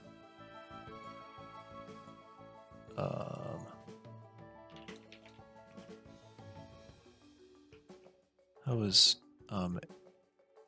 A10 2 calculated? Or how is arctangent? How to arctangent? How to calculate arctangent? How expensive is that? Basic formula for arctangent is given by perpendicular over base, where theta is the angle between the hypotenuse and the base. This formula to find the value of angle in terms of what?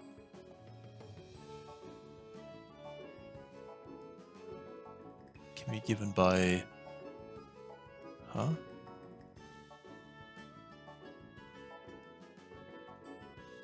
Perpendicular over the base?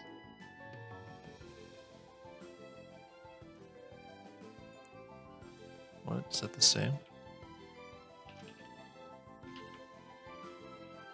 To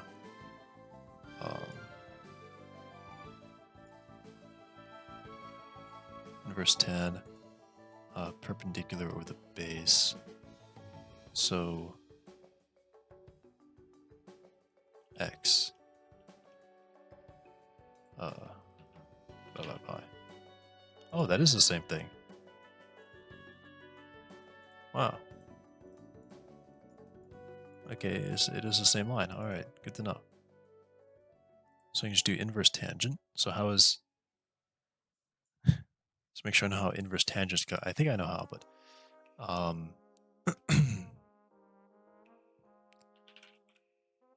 how to calculate inverse tangent.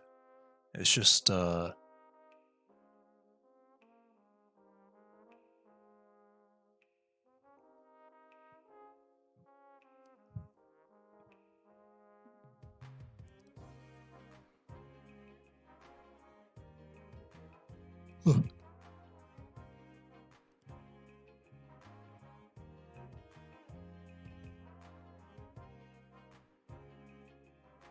inverse 10. Well, is it just 1 over 10? Like, huh? F of x equals 2, 1 over 21. 2 times 1 over the tangent of x. And then all of that divided by pi. No. Clearly not right. Clearly not right. 1 over x. Whoa. That's a crazy thing happening there.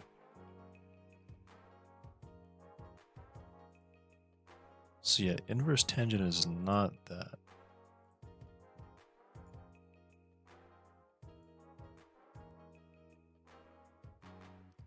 Does this give me inverse tangent? Math dot tan. I mean, we do have a tan.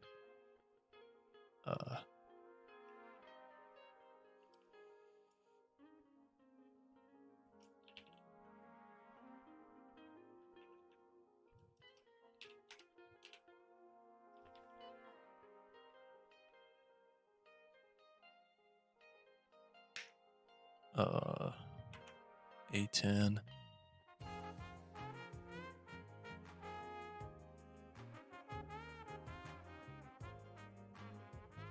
Hyperbolic tangent, sine H, trigonometric. Yeah, but like, how do I get? Okay, Java inverse tangent. A10 is used to calc. That's inverse tangent. Arctan is also called the inverse of a tangent. Okay.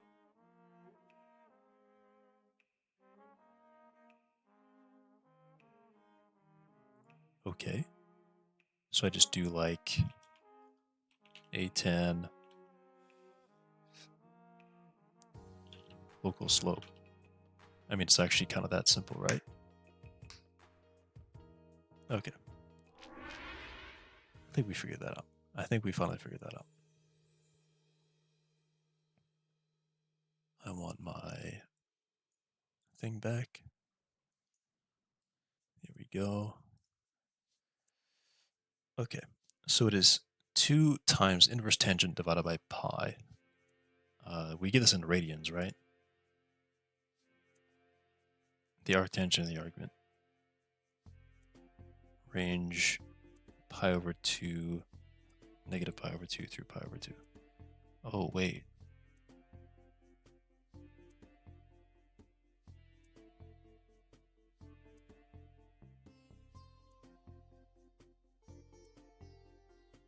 Wait.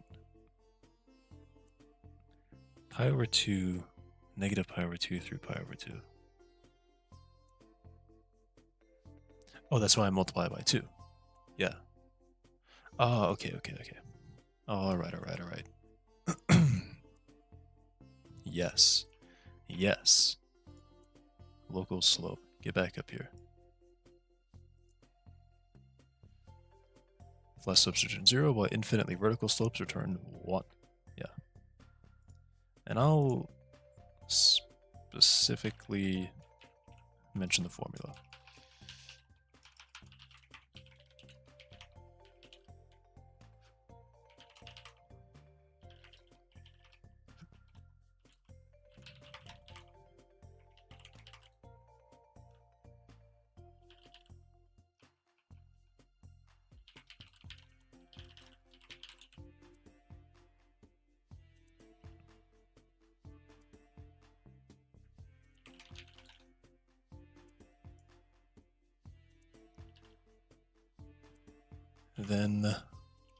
Then do this. Code would be 2 times A10 slope divided by pi. Yeah?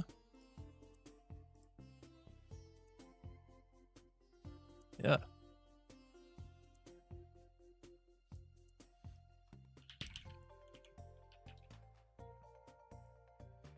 Neighbors.length. And then I return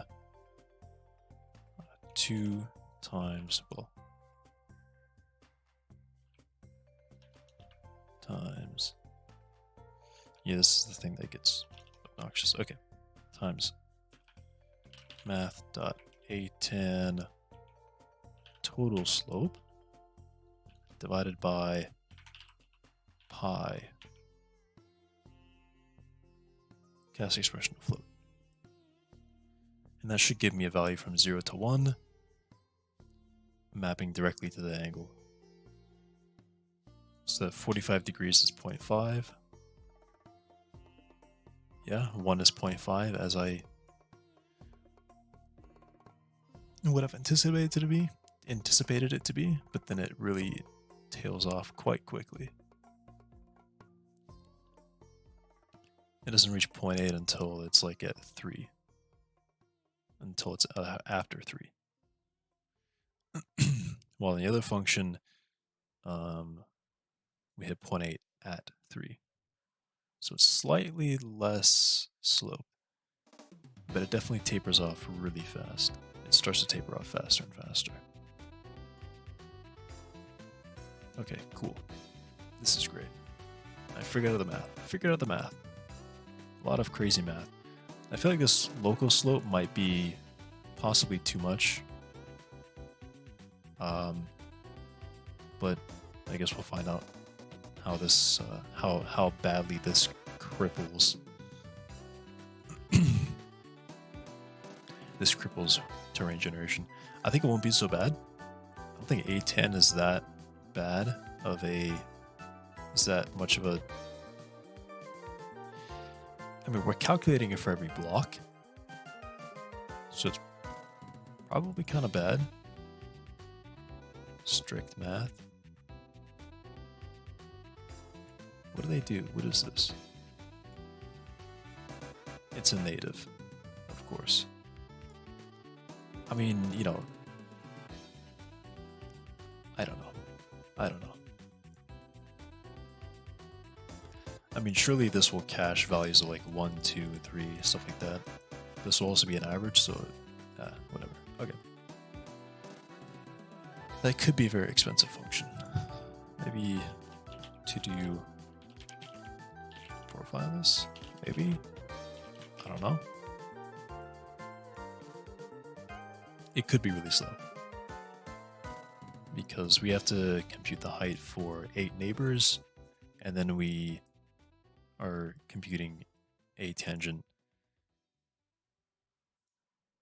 you know, what is it, 16 times 16? Big number. 256 times per chunk. So that may start to get kind of slow. But I think it's probably fine. It may be fine. Maybe fine.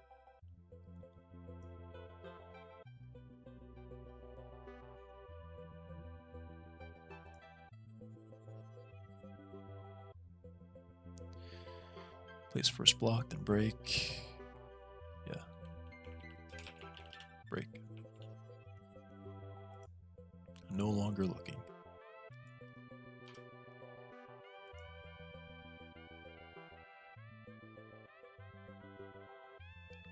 Wait, is that it?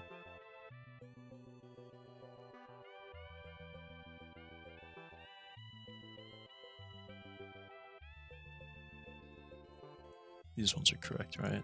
Suppose sky falls head from 0. If it's not a layered, and well,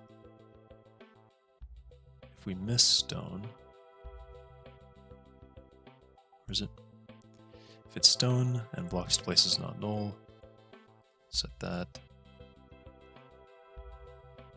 Come back up here. If blocks to place is not null and it's empty, clear it, set it to null.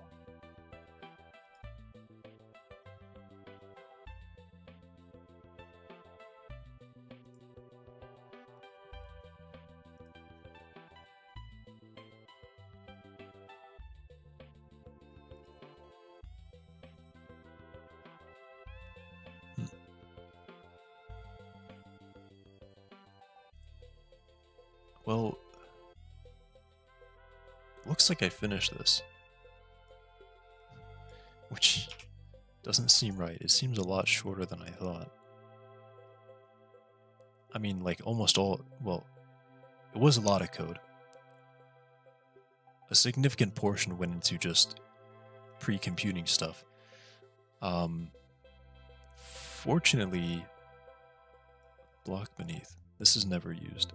Well, yes, because this is only going to be used for vegetation, which actually will never be happening here, so we actually really don't even need that at this point. I'll just comment it out.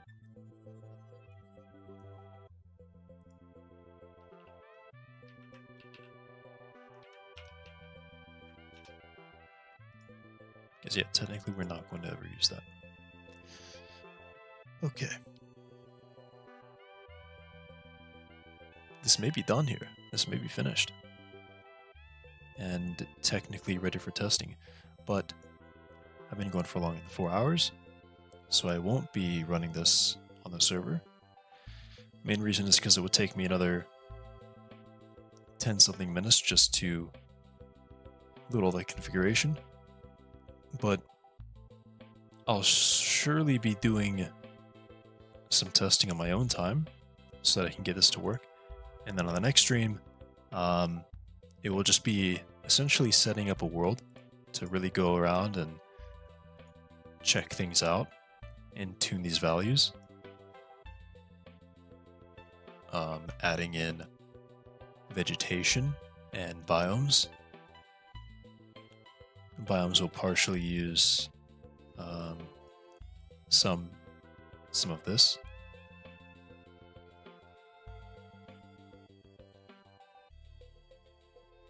All right, cool. This wasn't so bad. I mean, a lot of the code is definitely not here anymore. Surface cover matches conditions and gets slope biased cover is a lot of stuff that's been handled elsewhere. Okay, wow. Yeah, well, I'm gonna end it here today. Thank you to everyone who stuck around to watch and the follows. Really appreciate them. Next time, we'll just be right into testing. You'll be able to actually see the world, be able to see the terrain, however awful it looks at the time. Yeah, that'd be cool. All right. Thanks for coming. And I wonder if there's anyone that I could raid. I mean, sure, kind of. Okay. Well, yeah. That's the stream. Thanks for coming.